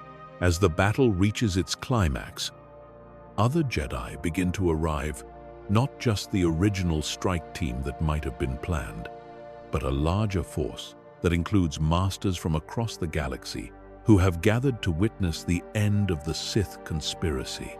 Their coordinated presence demonstrates that this is not a personal vendetta, but a formal response by the Jedi Order to a threat that has endangered the entire galaxy. Mace Windu, Ki-Adi-Mundi, Plo Koon, Kit Fisto, and a dozen other masters surround the throne room where the final confrontation plays out. But they allow Anakin to face Palpatine alone, recognizing that this is his destiny as the chosen one, not to destroy the Sith through hatred, but to defeat them through understanding and wisdom. The end comes not through a single dramatic blow, but through the inexorable pressure of superior preparation, better understanding, and, most importantly, the moral authority that comes from fighting for justice rather than power. Palpatine's desperation grows as his every gambit is countered, his every escape route blocked, his every attempt at manipulation turned aside. "This is impossible," he rages, as his most devastating attacks are neutralized. The prophecy speaks of balance through destruction. The chosen one was meant to serve the Sith. The prophecy speaks of balance. Anakin agrees, his voice calm, despite the incredible energies being unleashed around them. But you never understood what balance really means. It's not about choosing light over dark or dark over light. It's about integrating both in service of something greater than either. With these words, Anakin does something that shouldn't be possible according to traditional Jedi doctrine. He reaches out through the Force and begins to absorb Palpatine's dark side energy, not to use it for attack, but to transform it through his own understanding and connection to both aspects of the Force. The process is incredibly dangerous. Channeling such raw, dark side power should corrupt or destroy anyone who attempts it. But Anakin's unique nature as the chosen one, combined with his hard-won wisdom about the true nature of balance, allows him to accomplish what no Jedi in history has managed. Instead of being corrupted by the darkness, he transforms it, converting Palpatine's hatred and rage into something that actually strengthens the light.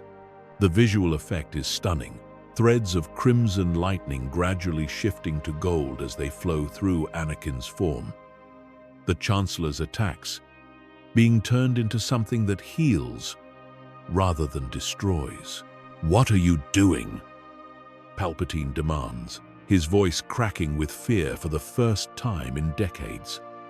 "What is this power?" "It's not my power," Anakin explains, his voice echoing with harmonics that seem to come from the Force itself.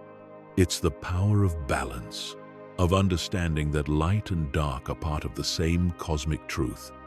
You've spent your life trying to dominate the Force, but you never learned to work with it." The transformation of Palpatine's own attacks against him proves to be the decisive factor in the confrontation. Unable to maintain his assault when every expression of dark side power is turned against him, the Sith Lord finds himself facing an opponent who has transcended the traditional limitations that govern Force users. The final moment comes when Palpatine, his strength depleted and his options exhausted, makes one last desperate attempt to strike down his opponent. But his lightsaber, corrupted by years of channeling hatred and rage, shatters against Anakin's blade, like glass against steel. Standing over the defeated Sith Lord, Anakin faces the same choice that once led to his fall, whether to show mercy to a fallen enemy or to strike him down in anger. But this time, there is no conflict, no struggle between competing impulses.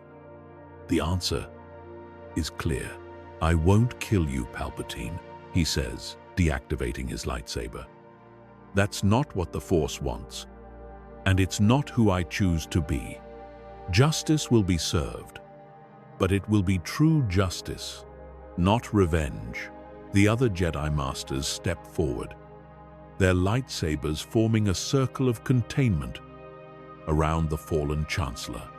Mace Windu approaches cautiously, energy binders ready to secure the prisoner who has manipulated the galaxy for decades. "It's over, Sidious," Windu says formally. "By the authority of the Galactic Senate and the Jedi Order, you are under arrest for treason, conspiracy, mass murder, and crimes against sentient life." Palpatine's yellow eyes blaze with fury even in defeat. "You think this ends anything? You think removing me will restore your precious Republic? The galaxy has tasted power, Jedi. It will hunger for strong leadership, for the order I provided.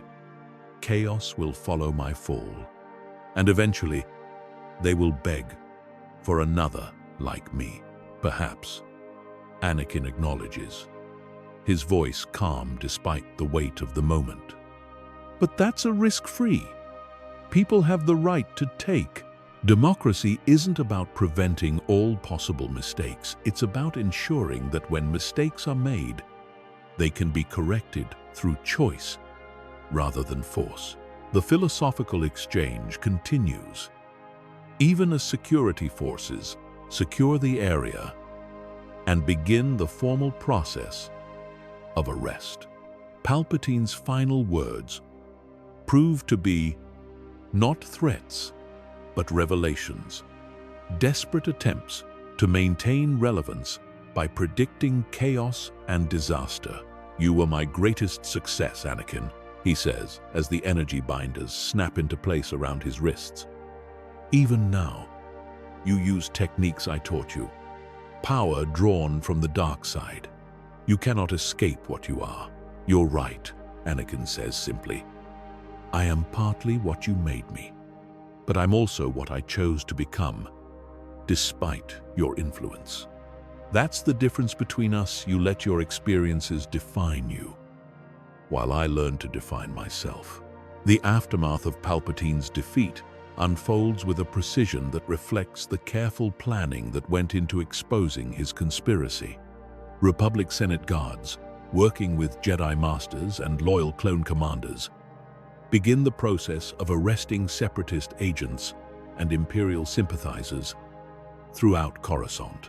The evidence gathered over months of investigation is presented to emergency sessions of the Senate, creating an undeniable case for the scope of the deception that has engulfed the galaxy. But the immediate aftermath is only the beginning of a transformation that will reshape galactic civilization. Within hours of Palpatine's arrest, communications are sent to Separatist worlds revealing the truth about their manipulation. Count Dooku, General Grievous, and other Confederate leaders are offered amnesty in exchange for their cooperation in exposing the full scope of the conspiracy. The response varies dramatically across different systems. Some Separatist worlds immediately cease hostilities and begin negotiations for reintegration into the Republic. Others, too deeply committed to independence or suspicious of Republic promises, continue fighting until their leaders can be convinced of the truth. A few, whose governments have become too corrupt or militaristic, require military intervention to restore legitimate authority. This is more complex than I anticipated, Admiral Yularen reports. During one of the strategy sessions that follow Palpatine's arrest, we're essentially trying to end multiple civil wars simultaneously, while rebuilding trust in institutions that have been compromised for decades. Anakin, now serving as a senior advisor to the military commanders overseeing the transition, brings his unique perspective to bear on these challenges. His understanding of how the war was designed to create maximum chaos and suffering helps identify which conflicts are genuine and which are manufactured. The key is to separate legitimate grievances from artificial ones. He explains during one particularly difficult negotiation with Ryloth separatists who remain suspicious of Republic intentions. Some worlds joined the Confederacy because they were genuinely oppressed by Republic policies. Others were manipulated into rebellion through false flag operations and propaganda. We need to address the real problems while exposing the fake ones. The process of distinguishing between authentic and manufactured grievances becomes one of the most important aspects of post-war reconstruction. Teams of Jedi, working with Republic investigators and local leaders, conduct comprehensive reviews of the circumstances that led each world to join the separatist movement. Their findings reveal the staggering scope of Palpatine's manipulation. Trade disputes that seemed naturally occurring proved to have been orchestrated through shell companies. Political crises that appeared to be organic developments are traced back to agents provocateurs working for the Sith conspiracy. Even some of the Republic's most heavy-handed responses to separatist activities are revealed to have been influenced by Palpatine's supporters within the government. It's almost impossible to determine where legitimate politics ended and artificial manipulation began. Senator Bail Organa observes during one of the investigative hearings, Palpatine didn't just start a war, he corrupted the very foundations of political discourse. The corruption runs so deep that many established political parties and organizations have to be completely restructured or disbanded. The process is painful but necessary, requiring the kind of fundamental reform that only becomes possible in the aftermath of a crisis that exposes systematic failures. Padme emerges as one of the key figures in this reconstruction effort. Her experience with both Republic and separatist politics, making her uniquely qualified to bridge divides and build new consensus. Her relationship with Anakin, now publicly acknowledged and celebrated, becomes a symbol of how former enemies can find common ground through understanding and compromise. We have an opportunity now, she explains during one of the major Senate sessions dedicated to constitutional reform. Not just to restore what was, but to build something better. The war showed us how fragile our institutions really are, how easily they can be manipulated by those who seek power rather than service. We must create structures that are more resistant to such manipulation while remaining responsive to legitimate democratic concerns. The Constitutional Convention that follows extends for months, with delegates from across the galaxy working to create a new framework for galactic governance. The process is complicated by the need to address not just the immediate aftermath of the war, but the underlying issues that made Palpatine's rise possible in the first place. One of the most significant changes involves the role of the Jedi Order within the galactic government. The war has demonstrated both the value of Jedi service and the dangers of too close integration between religious orders and political institutions. The solution that emerges maintains the Jedi's role as peacekeepers and advisors, while establishing clearer boundaries between spiritual and temporal authority. We will serve the galaxy as we always have, Master Yoda explains during his testimony to the Constitutional Convention. But serve as counselors and protectors we shall, not as rulers or enforcers of political will. Learned this lesson the hard way we have. Too close to power, the Jedi became. Distance and perspective, necessary they are for true wisdom. The Jedi Order itself undergoes significant internal reforms, guided by the lessons learned through the war and Anakin's unique insights into the Force's true nature. The traditional prohibitions against attachment and emotion are re-examined in light of evidence that love and connection, properly understood, can be sources of strength rather than weakness. We have been guided by fear for too long. Master Yoda admits during one of the council sessions dedicated to reforming Jedi doctrine. Afraid of the dark side, afraid of attachment, afraid of change itself. But fear leads to stagnation, and stagnation leads to weakness. Grow and adapt. The Order must, if serve the galaxy, truly we are to do. The changes to Jedi doctrine proved to be among the most controversial aspects of the post-war reforms. Some traditionalists argue that relaxing restrictions on attachment will lead to corruption and fall to the dark side.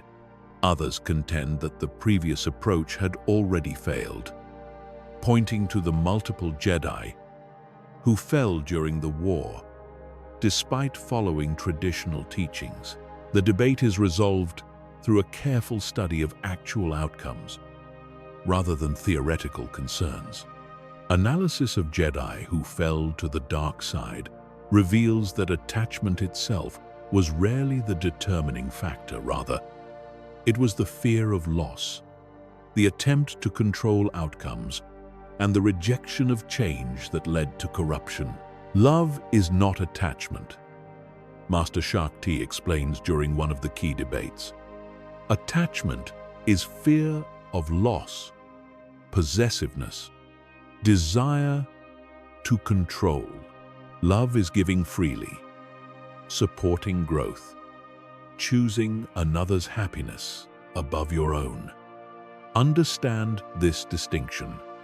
Young Skywalker has demonstrated it. His relationship with Senator Amidala shows. Anakin's marriage to Padme is formally recognized and celebrated by the reformed Jedi Order, establishing precedents for other Jedi who wish to form families while maintaining their commitment to service. The ceremony itself becomes a powerful symbol of the new approach, demonstrating that personal relationships can enhance rather than diminish one's connection to the Force. Today, we witness not just the union of two people, but the integration of wisdom traditions that have been separated for too long. Obi-Wan says, during his speech at the wedding ceremony, love and service, personal commitment and universal compassion, individual growth, and collective responsibility. These are not contradictions, but complementary aspects of a fuller life. The wedding takes place on Naboo, in the same lakeside pavilion where their secret ceremony occurred in the original timeline. But this time, the event is public and joyous, attended by Jedi Masters, Republic senators, former Separatist leaders, and representatives from across the galaxy. The guest list itself represents the healing that has begun to occur, with former enemies sitting side by side to celebrate new beginnings. When Luke and Leia are born 9 months later, their arrival is celebrated not just as a personal joy for their parents, but as a symbol of hope for the galaxy's future. The children of the Chosen One, born into a time of peace and raised with love rather than fear, represent the possibility of a new generation that will grow up understanding balance rather than conflict. They'll never know the galaxy the way we did, Anakin tells Padme as they watch their twins sleep in the nursery of their expanded home on Naboo. They'll grow up in a world where love is seen as a strength, where service comes from choice rather than obligation. where the Force is understood as a gift rather than a burden. The twins' early development becomes a subject of fascination for the Jedi Order, not out of desire to exploit their abilities, but from genuine curiosity about how Force-sensitive children develop when raised in an environment of love and security, rather than rigid discipline and emotional suppression. Luke proves to be naturally contemplative and intuitive, showing strong connections to the living Force and an instinctive understanding of how life forms interact with each other. Leia demonstrates more analytical and decisive tendencies, with particular strength in sensing the emotional states and motivations of others. Both children display remarkable empathy and emotional intelligence, suggesting that the new approach to Jedi training may produce more balanced and effective practitioners. They're not just powerful, Ahsoka observes during one of her visits to see her former master's children. They're wise in ways that most adults never achieve. It's like they understand instinctively what it took us years to learn through trial and error. As the years pass, Anakin's role evolves from warrior to teacher, from chosen one to wise guide for a new generation of Jedi and galactic citizens.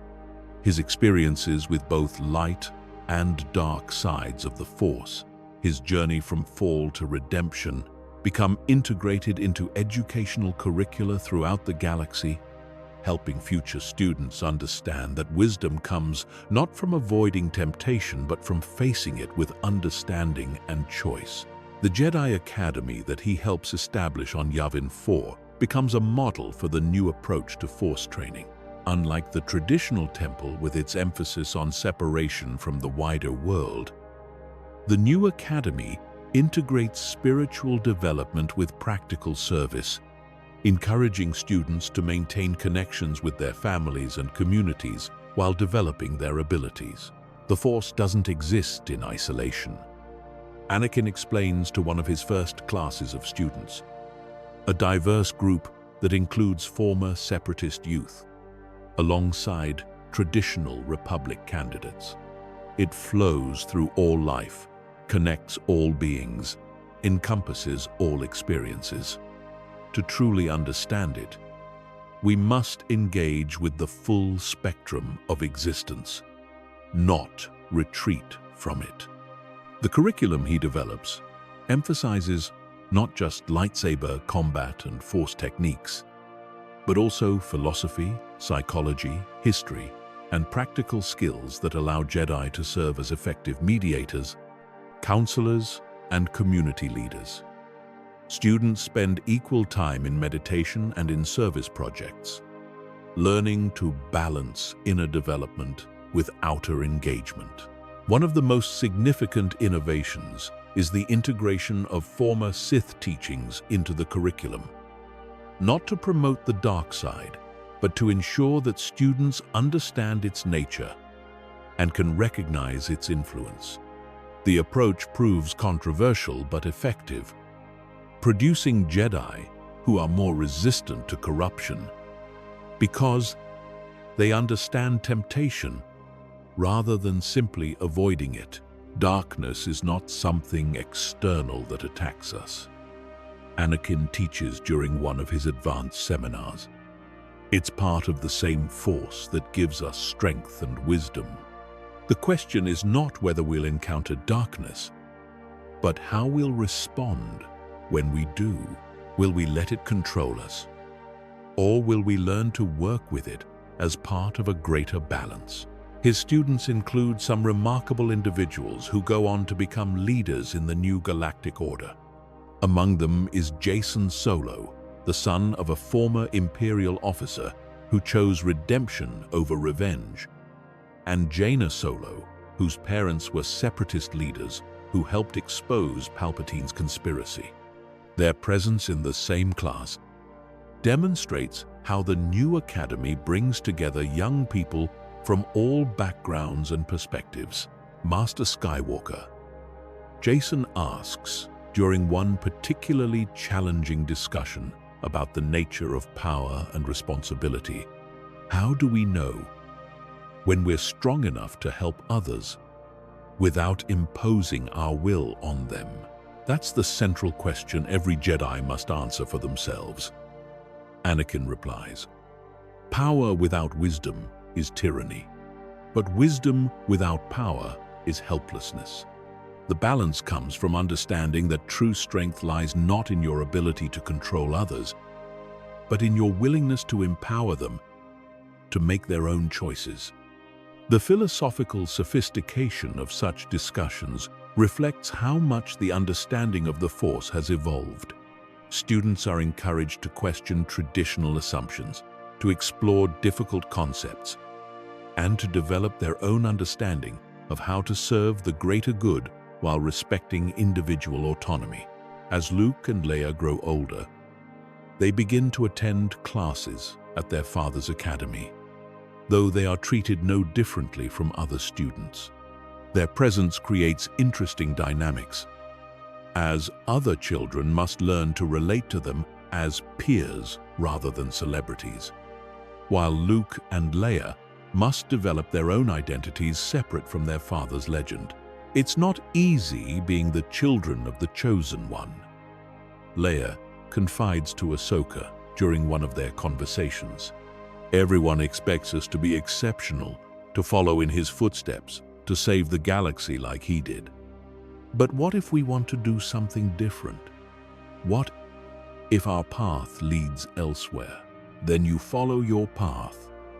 Ahsoka replies without hesitation, "Your father didn't save the galaxy by trying to live up to other people's expectations. He did it by choosing to be true to himself and to the values he believed in. The greatest gift you can give the galaxy is to become the people you're meant to be, not copies of someone else." The twins' development into independent individuals with their own interests and abilities becomes another demonstration of how the new approach to Force training emphasizes personal growth over institutional conformity. Luke gravitates toward healing and nature connection, while Leia shows interest in diplomacy and conflict resolution. Both are powerful in the Force, but they express that power in ways that reflect their own personalities and passions. The galaxy that emerges from the ashes of the Clone Wars is not perfect, no society ever is, but it is fundamentally different from what came before. The institutions that allowed Palpatine to rise are reformed or replaced. The attitudes that enabled his manipulation are challenged and changed, and the understanding of power itself is transformed from domination to service. Trade disputes are resolved through mediation rather than warfare.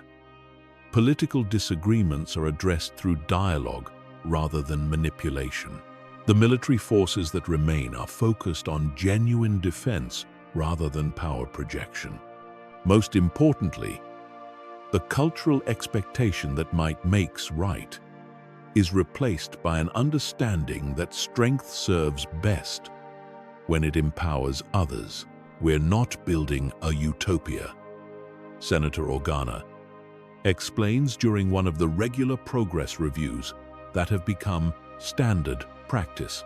"We're building something more realistic and more sustainable, a society that can handle its problems without resorting to violence, that can change without destroying itself, that can grow without losing its fundamental values." The economic reforms proved to be as significant as the political ones. The war profiteering and artificial scarcity that characterized Palpatine's system are replaced by genuine efforts to ensure that prosperity is shared more equitably across the galaxy. The massive military-industrial complex that fed the Clone Wars is redirected toward infrastructure development, education, and environmental restoration. On worlds ravaged by the fighting, reconstruction projects become opportunities for former enemies to work together toward common goals. Clone veterans, freed from their control chips and granted full citizenship, often serve as project leaders, their military experience proving valuable in organizing large-scale civil engineering efforts. For the first time in my life, I get to build something. Instead of destroying it, Commander Cody tells Anakin during one of their visits to a reconstruction project on Christophsis. It's strange how much more satisfying this is than any military victory I ever achieved. The clone integration process becomes one of the most successful aspects of the post-war reconstruction.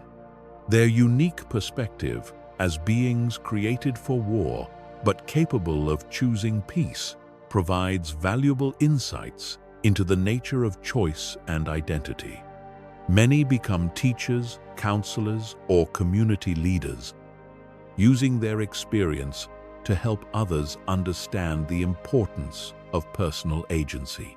Captain Rex establishes a support network for clone veterans, helping them adjust to civilian life and find new purposes in the peaceful galaxy. His work becomes a model for how societies can support the transition from military to civilian service, demonstrating that warriors can become healers when given the opportunity and support. The armor doesn't define who we are. Rex explains during one of his speeches to mixed audiences of clones and natural-born citizens. The choices we make define who we are. We were created to be soldiers, but we choose to be citizens, fathers, teachers, builders. That choice makes all the difference. As the reconstruction efforts spread across the galaxy, they reveal the full extent of the damage caused by Palpatine's manipulation. Worlds that had been stripped of resources to feed the war machine begin to recover their natural beauty. Systems that had been turned against each other start to rediscover their common interests. Most importantly, people who had been taught to fear and hate begin to remember how to trust and cooperate. The Jedi's role in this healing process proves crucial but different from their traditional function. Instead of serving as enforcers or arbitrators, they become facilitators and counselors, helping communities find their own solutions to problems rather than imposing external decisions. We are gardeners now. Master Windu observes during one of the council meetings devoted to assessing their new role. We create the conditions for growth, remove obstacles to healing, and trust in the natural processes that allow life to flourish. It is more subtle than our previous work, but perhaps more profound. The philosophical shift represents a fundamental change in how the Jedi understand their relationship to the galaxy. Rather than seeing themselves as guardians who must protect others from their own mistakes, they begin to see themselves as teachers who can help others develop the wisdom to make better choices. This new approach proves especially effective in dealing with Force-sensitive individuals who might previously have been seen as potential threats. Instead of immediately recruiting them into the Jedi Order or suppressing their abilities, the new system provides training and support while allowing them to remain integrated into their communities. The Force belongs to everyone, Anakin explains during one of his lectures to a mixed audience of Jedi and civilian leaders. We Jedi are not its exclusive guardians, but its students and servants. Our job is to help others understand their own connection to the Force, not to monopolize that connection for ourselves. The democratization of Force knowledge leads to a flowering of new applications and understandings. Healers develop more effective medical techniques. Engineers create more harmonious technologies.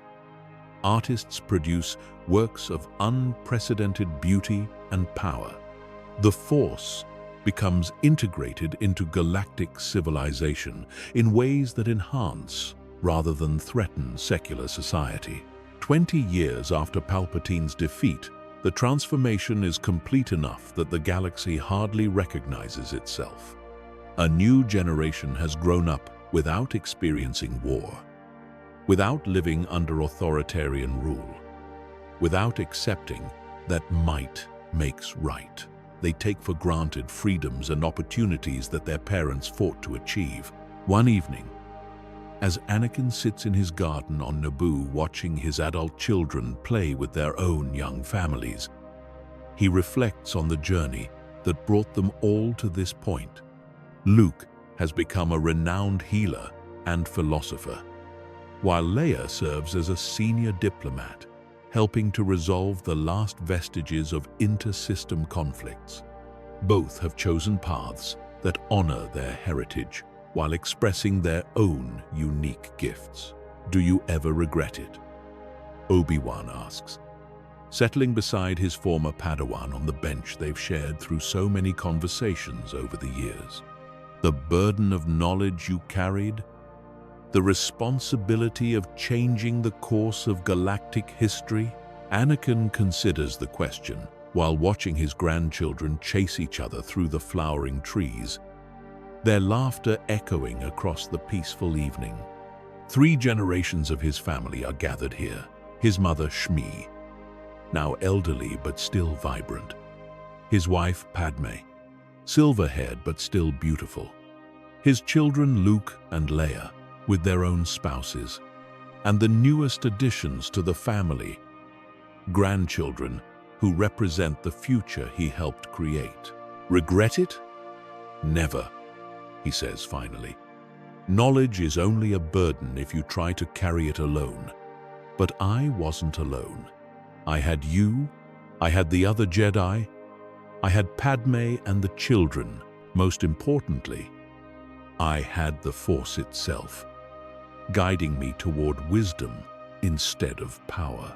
He pauses, watching as Padme emerges from the house to call the extended family in for dinner, her face still glowing with the contentment that comes from a life well lived and love freely shared.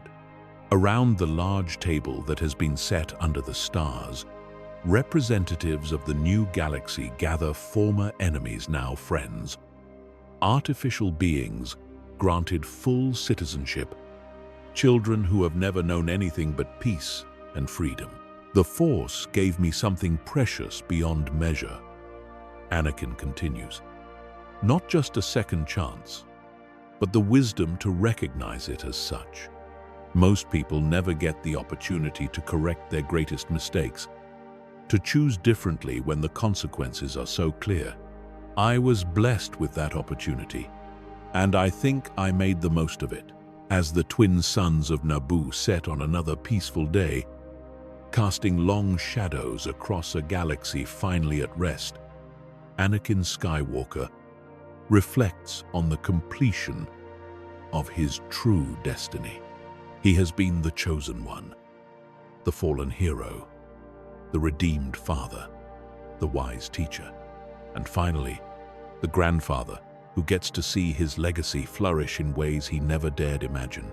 The prophecy spoke of one who would bring balance to the Force, and that prophecy has been fulfilled not through destruction and dominance, but through wisdom and sacrifice, not through choosing sides, but through integrating all aspects of existence into a greater harmony that encompasses both light and dark, order and freedom, strength and compassion. In the distance, 3 generations of voices blend together in laughter and conversation, a symphony of connection that echoes across space and time to remind the universe that love is stronger than fear, that choice is more powerful than force, and that redemption is always possible for those brave enough to reach for it. The galaxy is at peace. The Sith are defeated through understanding rather than hatred. The Jedi Order has been renewed by lessons learned through trial and transformation, and the Force itself flows in perfect balance through a universe where every being has the chance to choose their own destiny, while serving something greater than themselves. But more than just ending the immediate threat, Palpatine's defeat opens the door to fundamental reforms that address the underlying issues that made his rise possible. The Clone Wars don't just end, they are revealed as a manufactured conflict designed to consolidate power, leading to genuine efforts at reconciliation and reconstruction. We have an opportunity now, Padme explains during one of the Senate sessions dedicated to planning the post-war galaxy. Not just to restore what was, but to build something better. The war showed us how fragile our institutions really are, how easily they can be manipulated by those who seek power rather than service. The separatist worlds, freed from Sith manipulation and faced with evidence of how they were deceived, begin genuine negotiations for reintegration into a reformed galactic government. Leaders like Count Dooku, revealed to have been manipulated and coerced rather than simply evil, face justice but also have opportunities for redemption and restoration. The clone armies, freed from their control chips and granted full citizenship rights, become partners in rebuilding rather than tools of war. Many choose to continue serving the Republic, but now as free beings making conscious choices rather than programmed soldiers following orders. For the first time in my life, I get to choose what I want to be, Captain Rex tells Anakin during one of their conversations about the post-war future. It's terrifying and wonderful at the same time. The Jedi Order itself undergoes significant reforms, guided by the lessons learned through the war and Anakin's unique insights into the Force's true nature.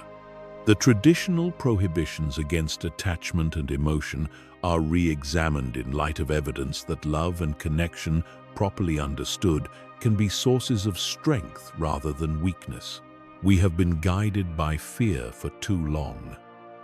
Master Yoda admits during one of the council sessions dedicated to reforming Jedi doctrine, afraid of the dark side, afraid of attachment, afraid of change itself. But fear leads to stagnation, and stagnation leads to weakness. Grow and adapt, the Order must. If serve the galaxy truly, we are to do. Anakin is not only granted the rank of Jedi Master, but is invited to join the Council as a voice for the new understanding of the Force that his experiences have revealed. His marriage to Padme is formally recognized and celebrated, establishing precedents for other Jedi who wish to form families while maintaining their commitment to service.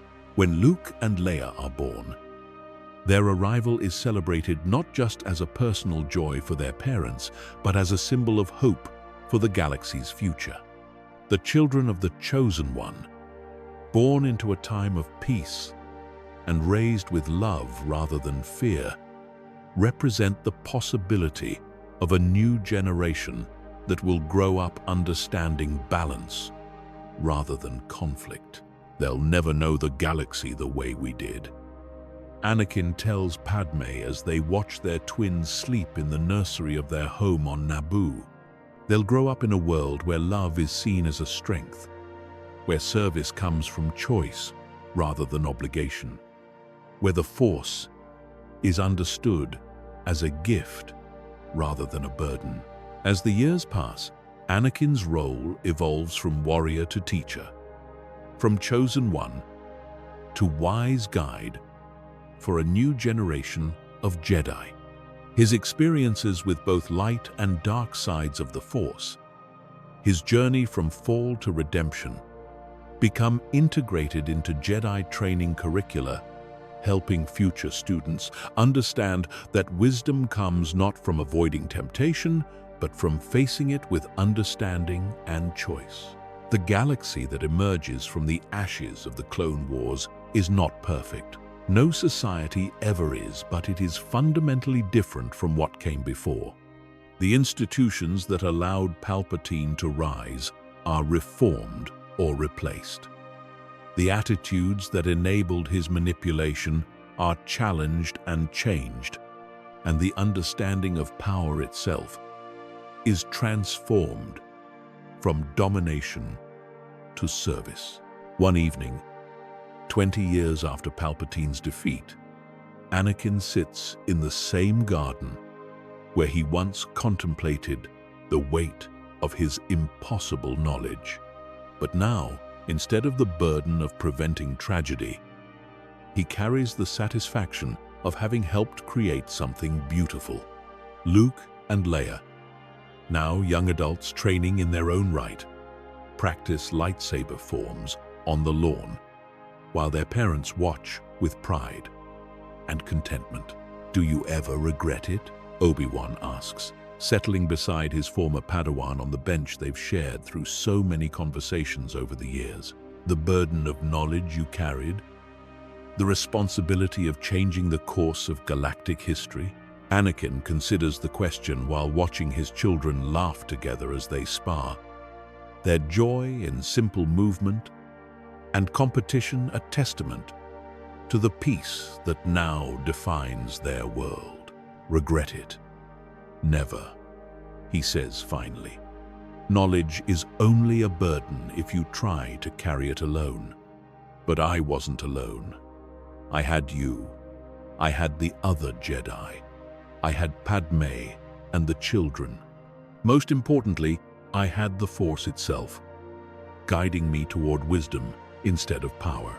He pauses, watching as Padme emerges from the house to call the family in for dinner, her face still glowing with the contentment that comes from a life well lived and love freely given. "The Force gave me something precious beyond measure," Anakin continues. "Not just a second chance, but the wisdom to recognize it as such. Most people never get the opportunity to correct their greatest mistakes, to choose differently when the consequences are so clear. I was blessed with that opportunity, and I like to think I made the most of it."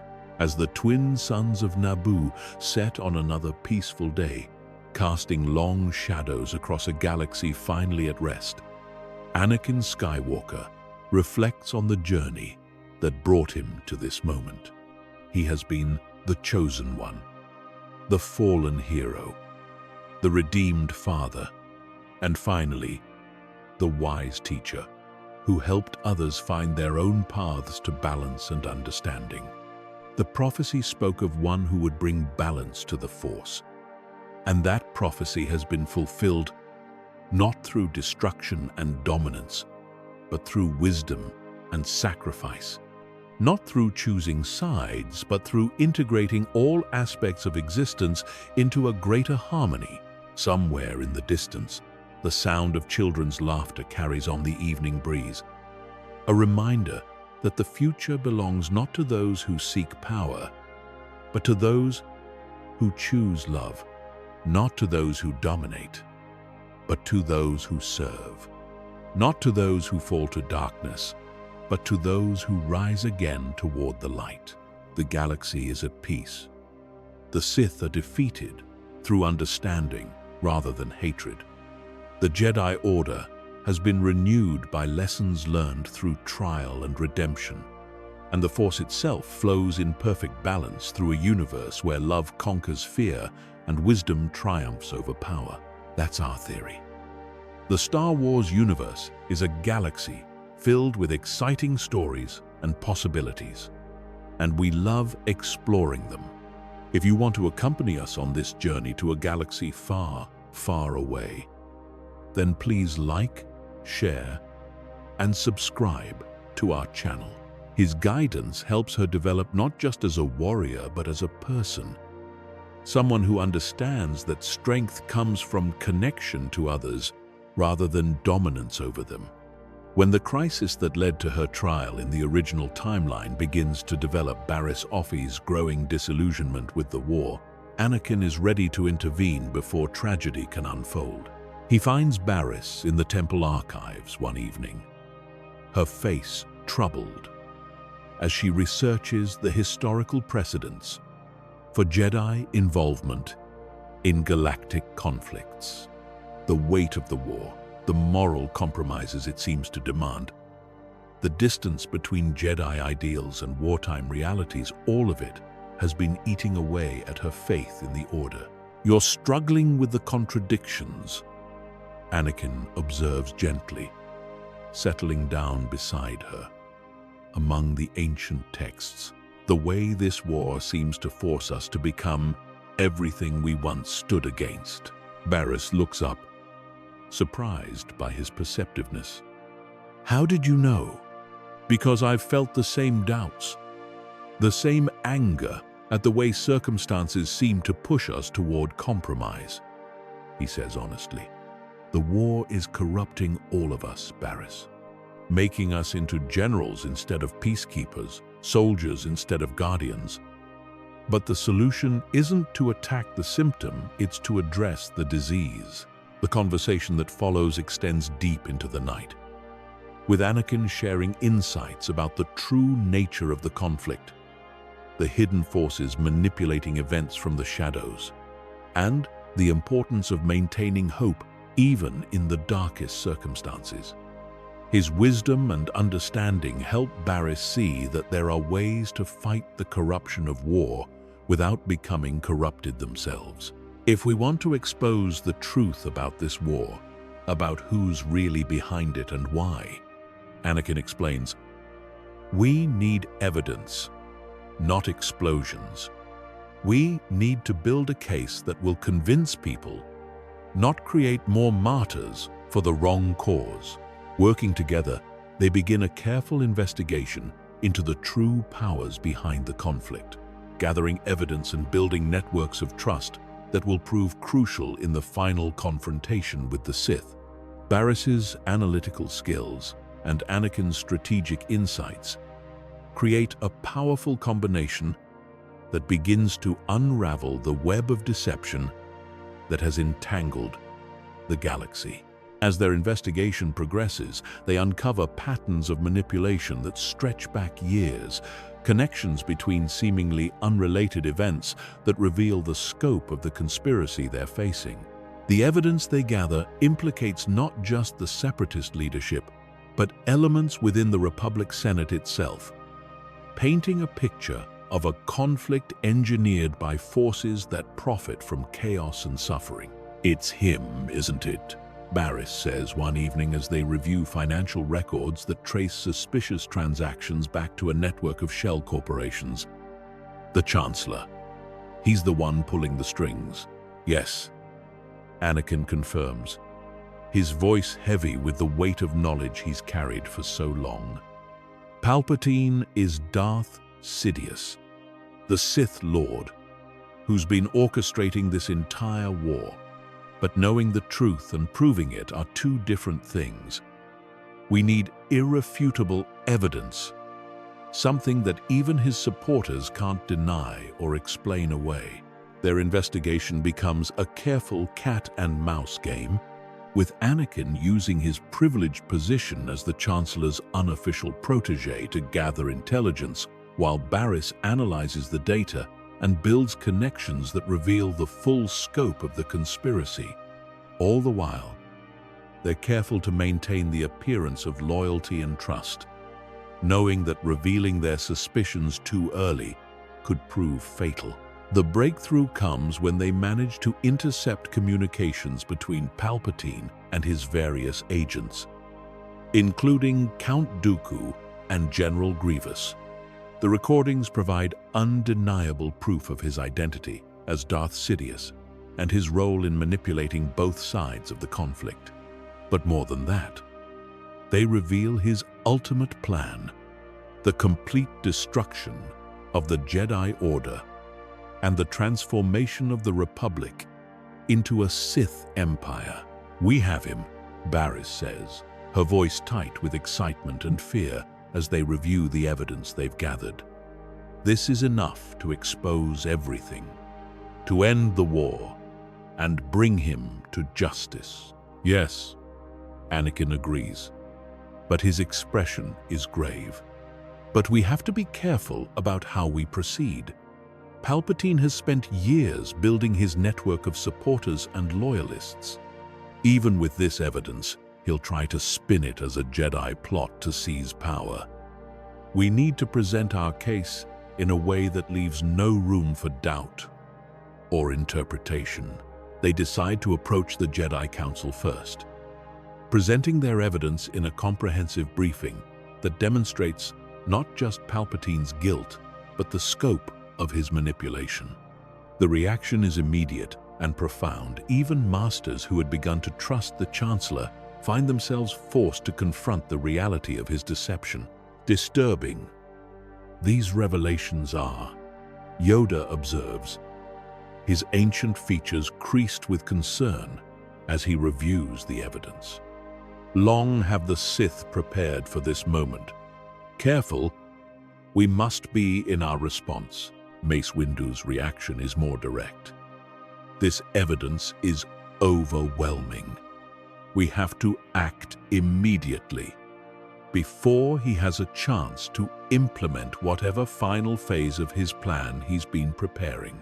But Anakin raises a crucial point that gives them all pause. Masters, we can't just arrest him without broader support. Half the Senate still sees him as a hero, the man who's guided the Republic through its darkest hour. If we move against him without absolute proof of his crimes, we risk being seen as the aggressors, validating every piece of anti-Jedi propaganda he's spread.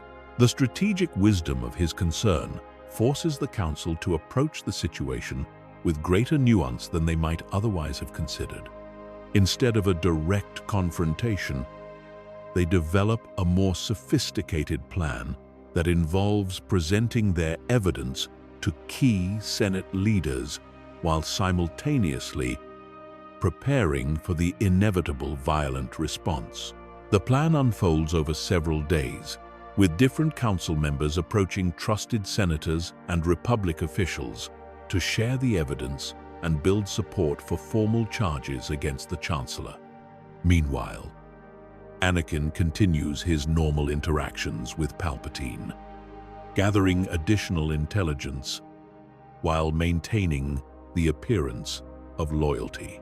The final confrontation comes when Palpatine, sensing that his exposure is imminent, decides to accelerate his timeline and reveal himself as Darth Sidious. But instead of the desperate gambit it was in the original timeline, this becomes a carefully planned trap, with the Jedi ready for his revelation and prepared to counter his every move. "You disappoint me, Anakin," Palpatine says when the young Jedi arrives for what both know will be their final meeting as mentor and student.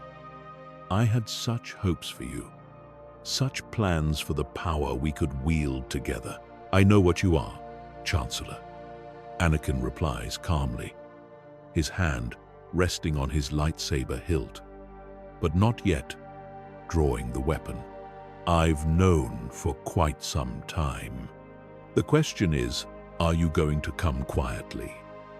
Or do we have to do this the hard way?" Palpatine's mask of paternal concern slides away, revealing the yellow eyes and twisted features of Darth Sidious beneath. "You think you've won, young fool? You think exposing me will stop what I've set in motion? I think you're about to find out that hatred and fear aren't as powerful as you believe," Anakin says, his lightsaber igniting with its familiar blue glow. "And I think you're going to learn that the dark side's greatest weakness is its inability to inspire true loyalty." The duel that follows is unlike anything from the original timeline. Anakin fights not with rage or desperation, but with the focused calm of someone who has already won the larger victory. He uses techniques from both light and dark sides of the Force. Knowledge gained from years as Vader, but tempered by wisdom and restraint. Palpatine is incredibly powerful, perhaps more powerful than any Sith in 1,000 years. His mastery of the dark side is absolute. His knowledge of forbidden techniques vast and terrible. but he's also fighting an opponent who knows his every tactic, who has faced this exact challenge before and learned from both victory and defeat. The battle rages through the Chancellor's office and into the Senate chamber beyond, their lightsabers painting streaks of blue and red light across the vast space. Palpatine unleashes torrents of Force lightning that crack marble and shatter transparent steel, while Anakin responds with defensive techniques that seem to absorb and redirect the dark energy back at its source. Impossible! Palpatine snarls as his most devastating attacks are turned aside or neutralized. No Jedi has ever mastered such techniques. You're right, Anakin agrees, his blade work flowing between offensive and defensive forms with fluid grace. But I'm not just a Jedi. I'm the chosen one, the balance point between light and dark. And I've learned to use both sides of the Force in service of something greater than either. The philosophical revelation, coupled with fighting techniques that demonstrate mastery of powers Palpatine thought he alone possessed, creates a dynamic the Sith Lord hasn't anticipated. He expected to face either a traditional Jedi bound by rigid doctrine, or a fallen student consumed by hatred and easily manipulated. Instead, he confronts someone who has transcended such limitations, someone who wields the full spectrum of Force abilities with wisdom and restraint. As the duel reaches its climax, other Jedi begin to arrive, not just the strike team originally planned, but a larger force that includes Obi-Wan, Mace Windu, and several other council members. Their coordinated approach, informed by the intelligence Anakin and Barriss have gathered, allows them to counter Palpatine's desperate attempts to escape or turn the situation to his advantage. The end comes not through a single dramatic blow, but through the inexorable pressure of superior numbers, better preparation, and most importantly, the moral authority that comes from fighting for justice rather than power. Palpatine falls not as a martyr or tragic figure, but as what he always was, a manipulator and deceiver whose web of lies finally collapsed under its own weight. In the aftermath of Palpatine's defeat, the galaxy begins the long process of healing from the manufactured conflict that has torn it apart. The Clone Wars end not with the Republic's transformation into an empire, but with the revelation of how both sides were manipulated by a hidden enemy. The Separatist worlds, freed from Sith manipulation, begin negotiations for peaceful reintegration into a reformed galactic government. Anakin is granted the rank of Jedi Master in recognition not just of his role in exposing and defeating the Sith conspiracy, but of the wisdom and maturity he has demonstrated throughout his training. More significantly, the Jedi Council takes the unprecedented step of allowing him to marry Padme Amidala openly, recognizing that his love for her is a source of strength rather than weakness. Love is not attachment. Master Yoda explains during the ceremony that formally recognizes their union. Attachment is fear of loss, possessiveness, desire to control. Love is giving freely, supporting growth, choosing another's happiness above your own. Understand this distinction. Young Skywalker has transformed it, his connection to others. When Luke and Leia are born, they enter a galaxy at peace, raised by parents who have learned that love is not possession, but choice, not attachment, but freedom. Their father, no longer consumed by fear and prophecies of loss, is present for their first steps, their first words, their first tentative reaches toward the Force that flows through their bloodline. As the years pass, Anakin becomes not just a Jedi Master, but a teacher and philosopher whose insights help reshape the Order's understanding of the Force itself. His experiences with both light and dark sides, his journey from fall to redemption, become part of Jedi training, helping future generations understand that balance comes not from choosing one side over another, but from integrating both in service of wisdom and compassion. One evening, as Anakin sits in his garden on Naboo watching his children play while the twin suns set on the horizon, Obi-Wan joins him on the simple bench they've shared so many times over the years. "You know," his former master observes, "sometimes I feel like you've lived through all of this before. The way you anticipated events, knew exactly what to say and do in critical moments, understood consequences before actions were taken. It's as if you had some kind of guide, some source of wisdom beyond what any of us possessed." Anakin smiles, his eyes distant as he watches Luke help Leia up after she stumbles while chasing a butterfly through the flowering vines. "In a way, I did have a guide, Obi-Wan. The Force itself showed me what could happen if I made the wrong choices. Let fear and anger control my decisions. It showed me a future where everything I loved was destroyed because I was too afraid to lose it. And what did you learn from that vision? That the greatest strength comes not from holding on, but from knowing when to let go." Anakin replies, his voice carrying the weight of hard-won wisdom. That love isn't about possession or control, but about choice and freedom. That true power lies not in dominating others, but in lifting them up. He pauses, watching as Padme emerges from the house to call the children in for dinner, her face glowing with the contentment of a life well lived and love freely given.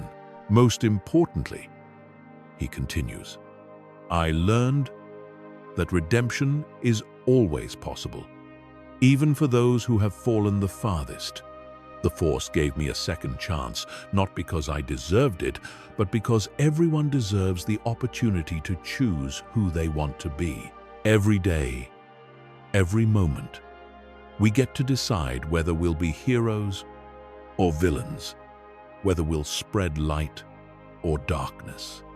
As the last rays of sunlight fade and the first stars begin to appear in Naboo's peaceful sky, Anakin Skywalker Jedi, master, husband, father, and the man who brought balance to the Force through wisdom rather than destruction, reflects on the journey that brought him to this perfect moment.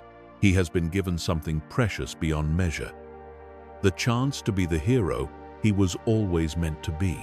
And this time, surrounded by love and guided by wisdom gained through the hardest possible experiences, he hasn't wasted it. The galaxy is at peace. The Sith are defeated not through hatred but through understanding.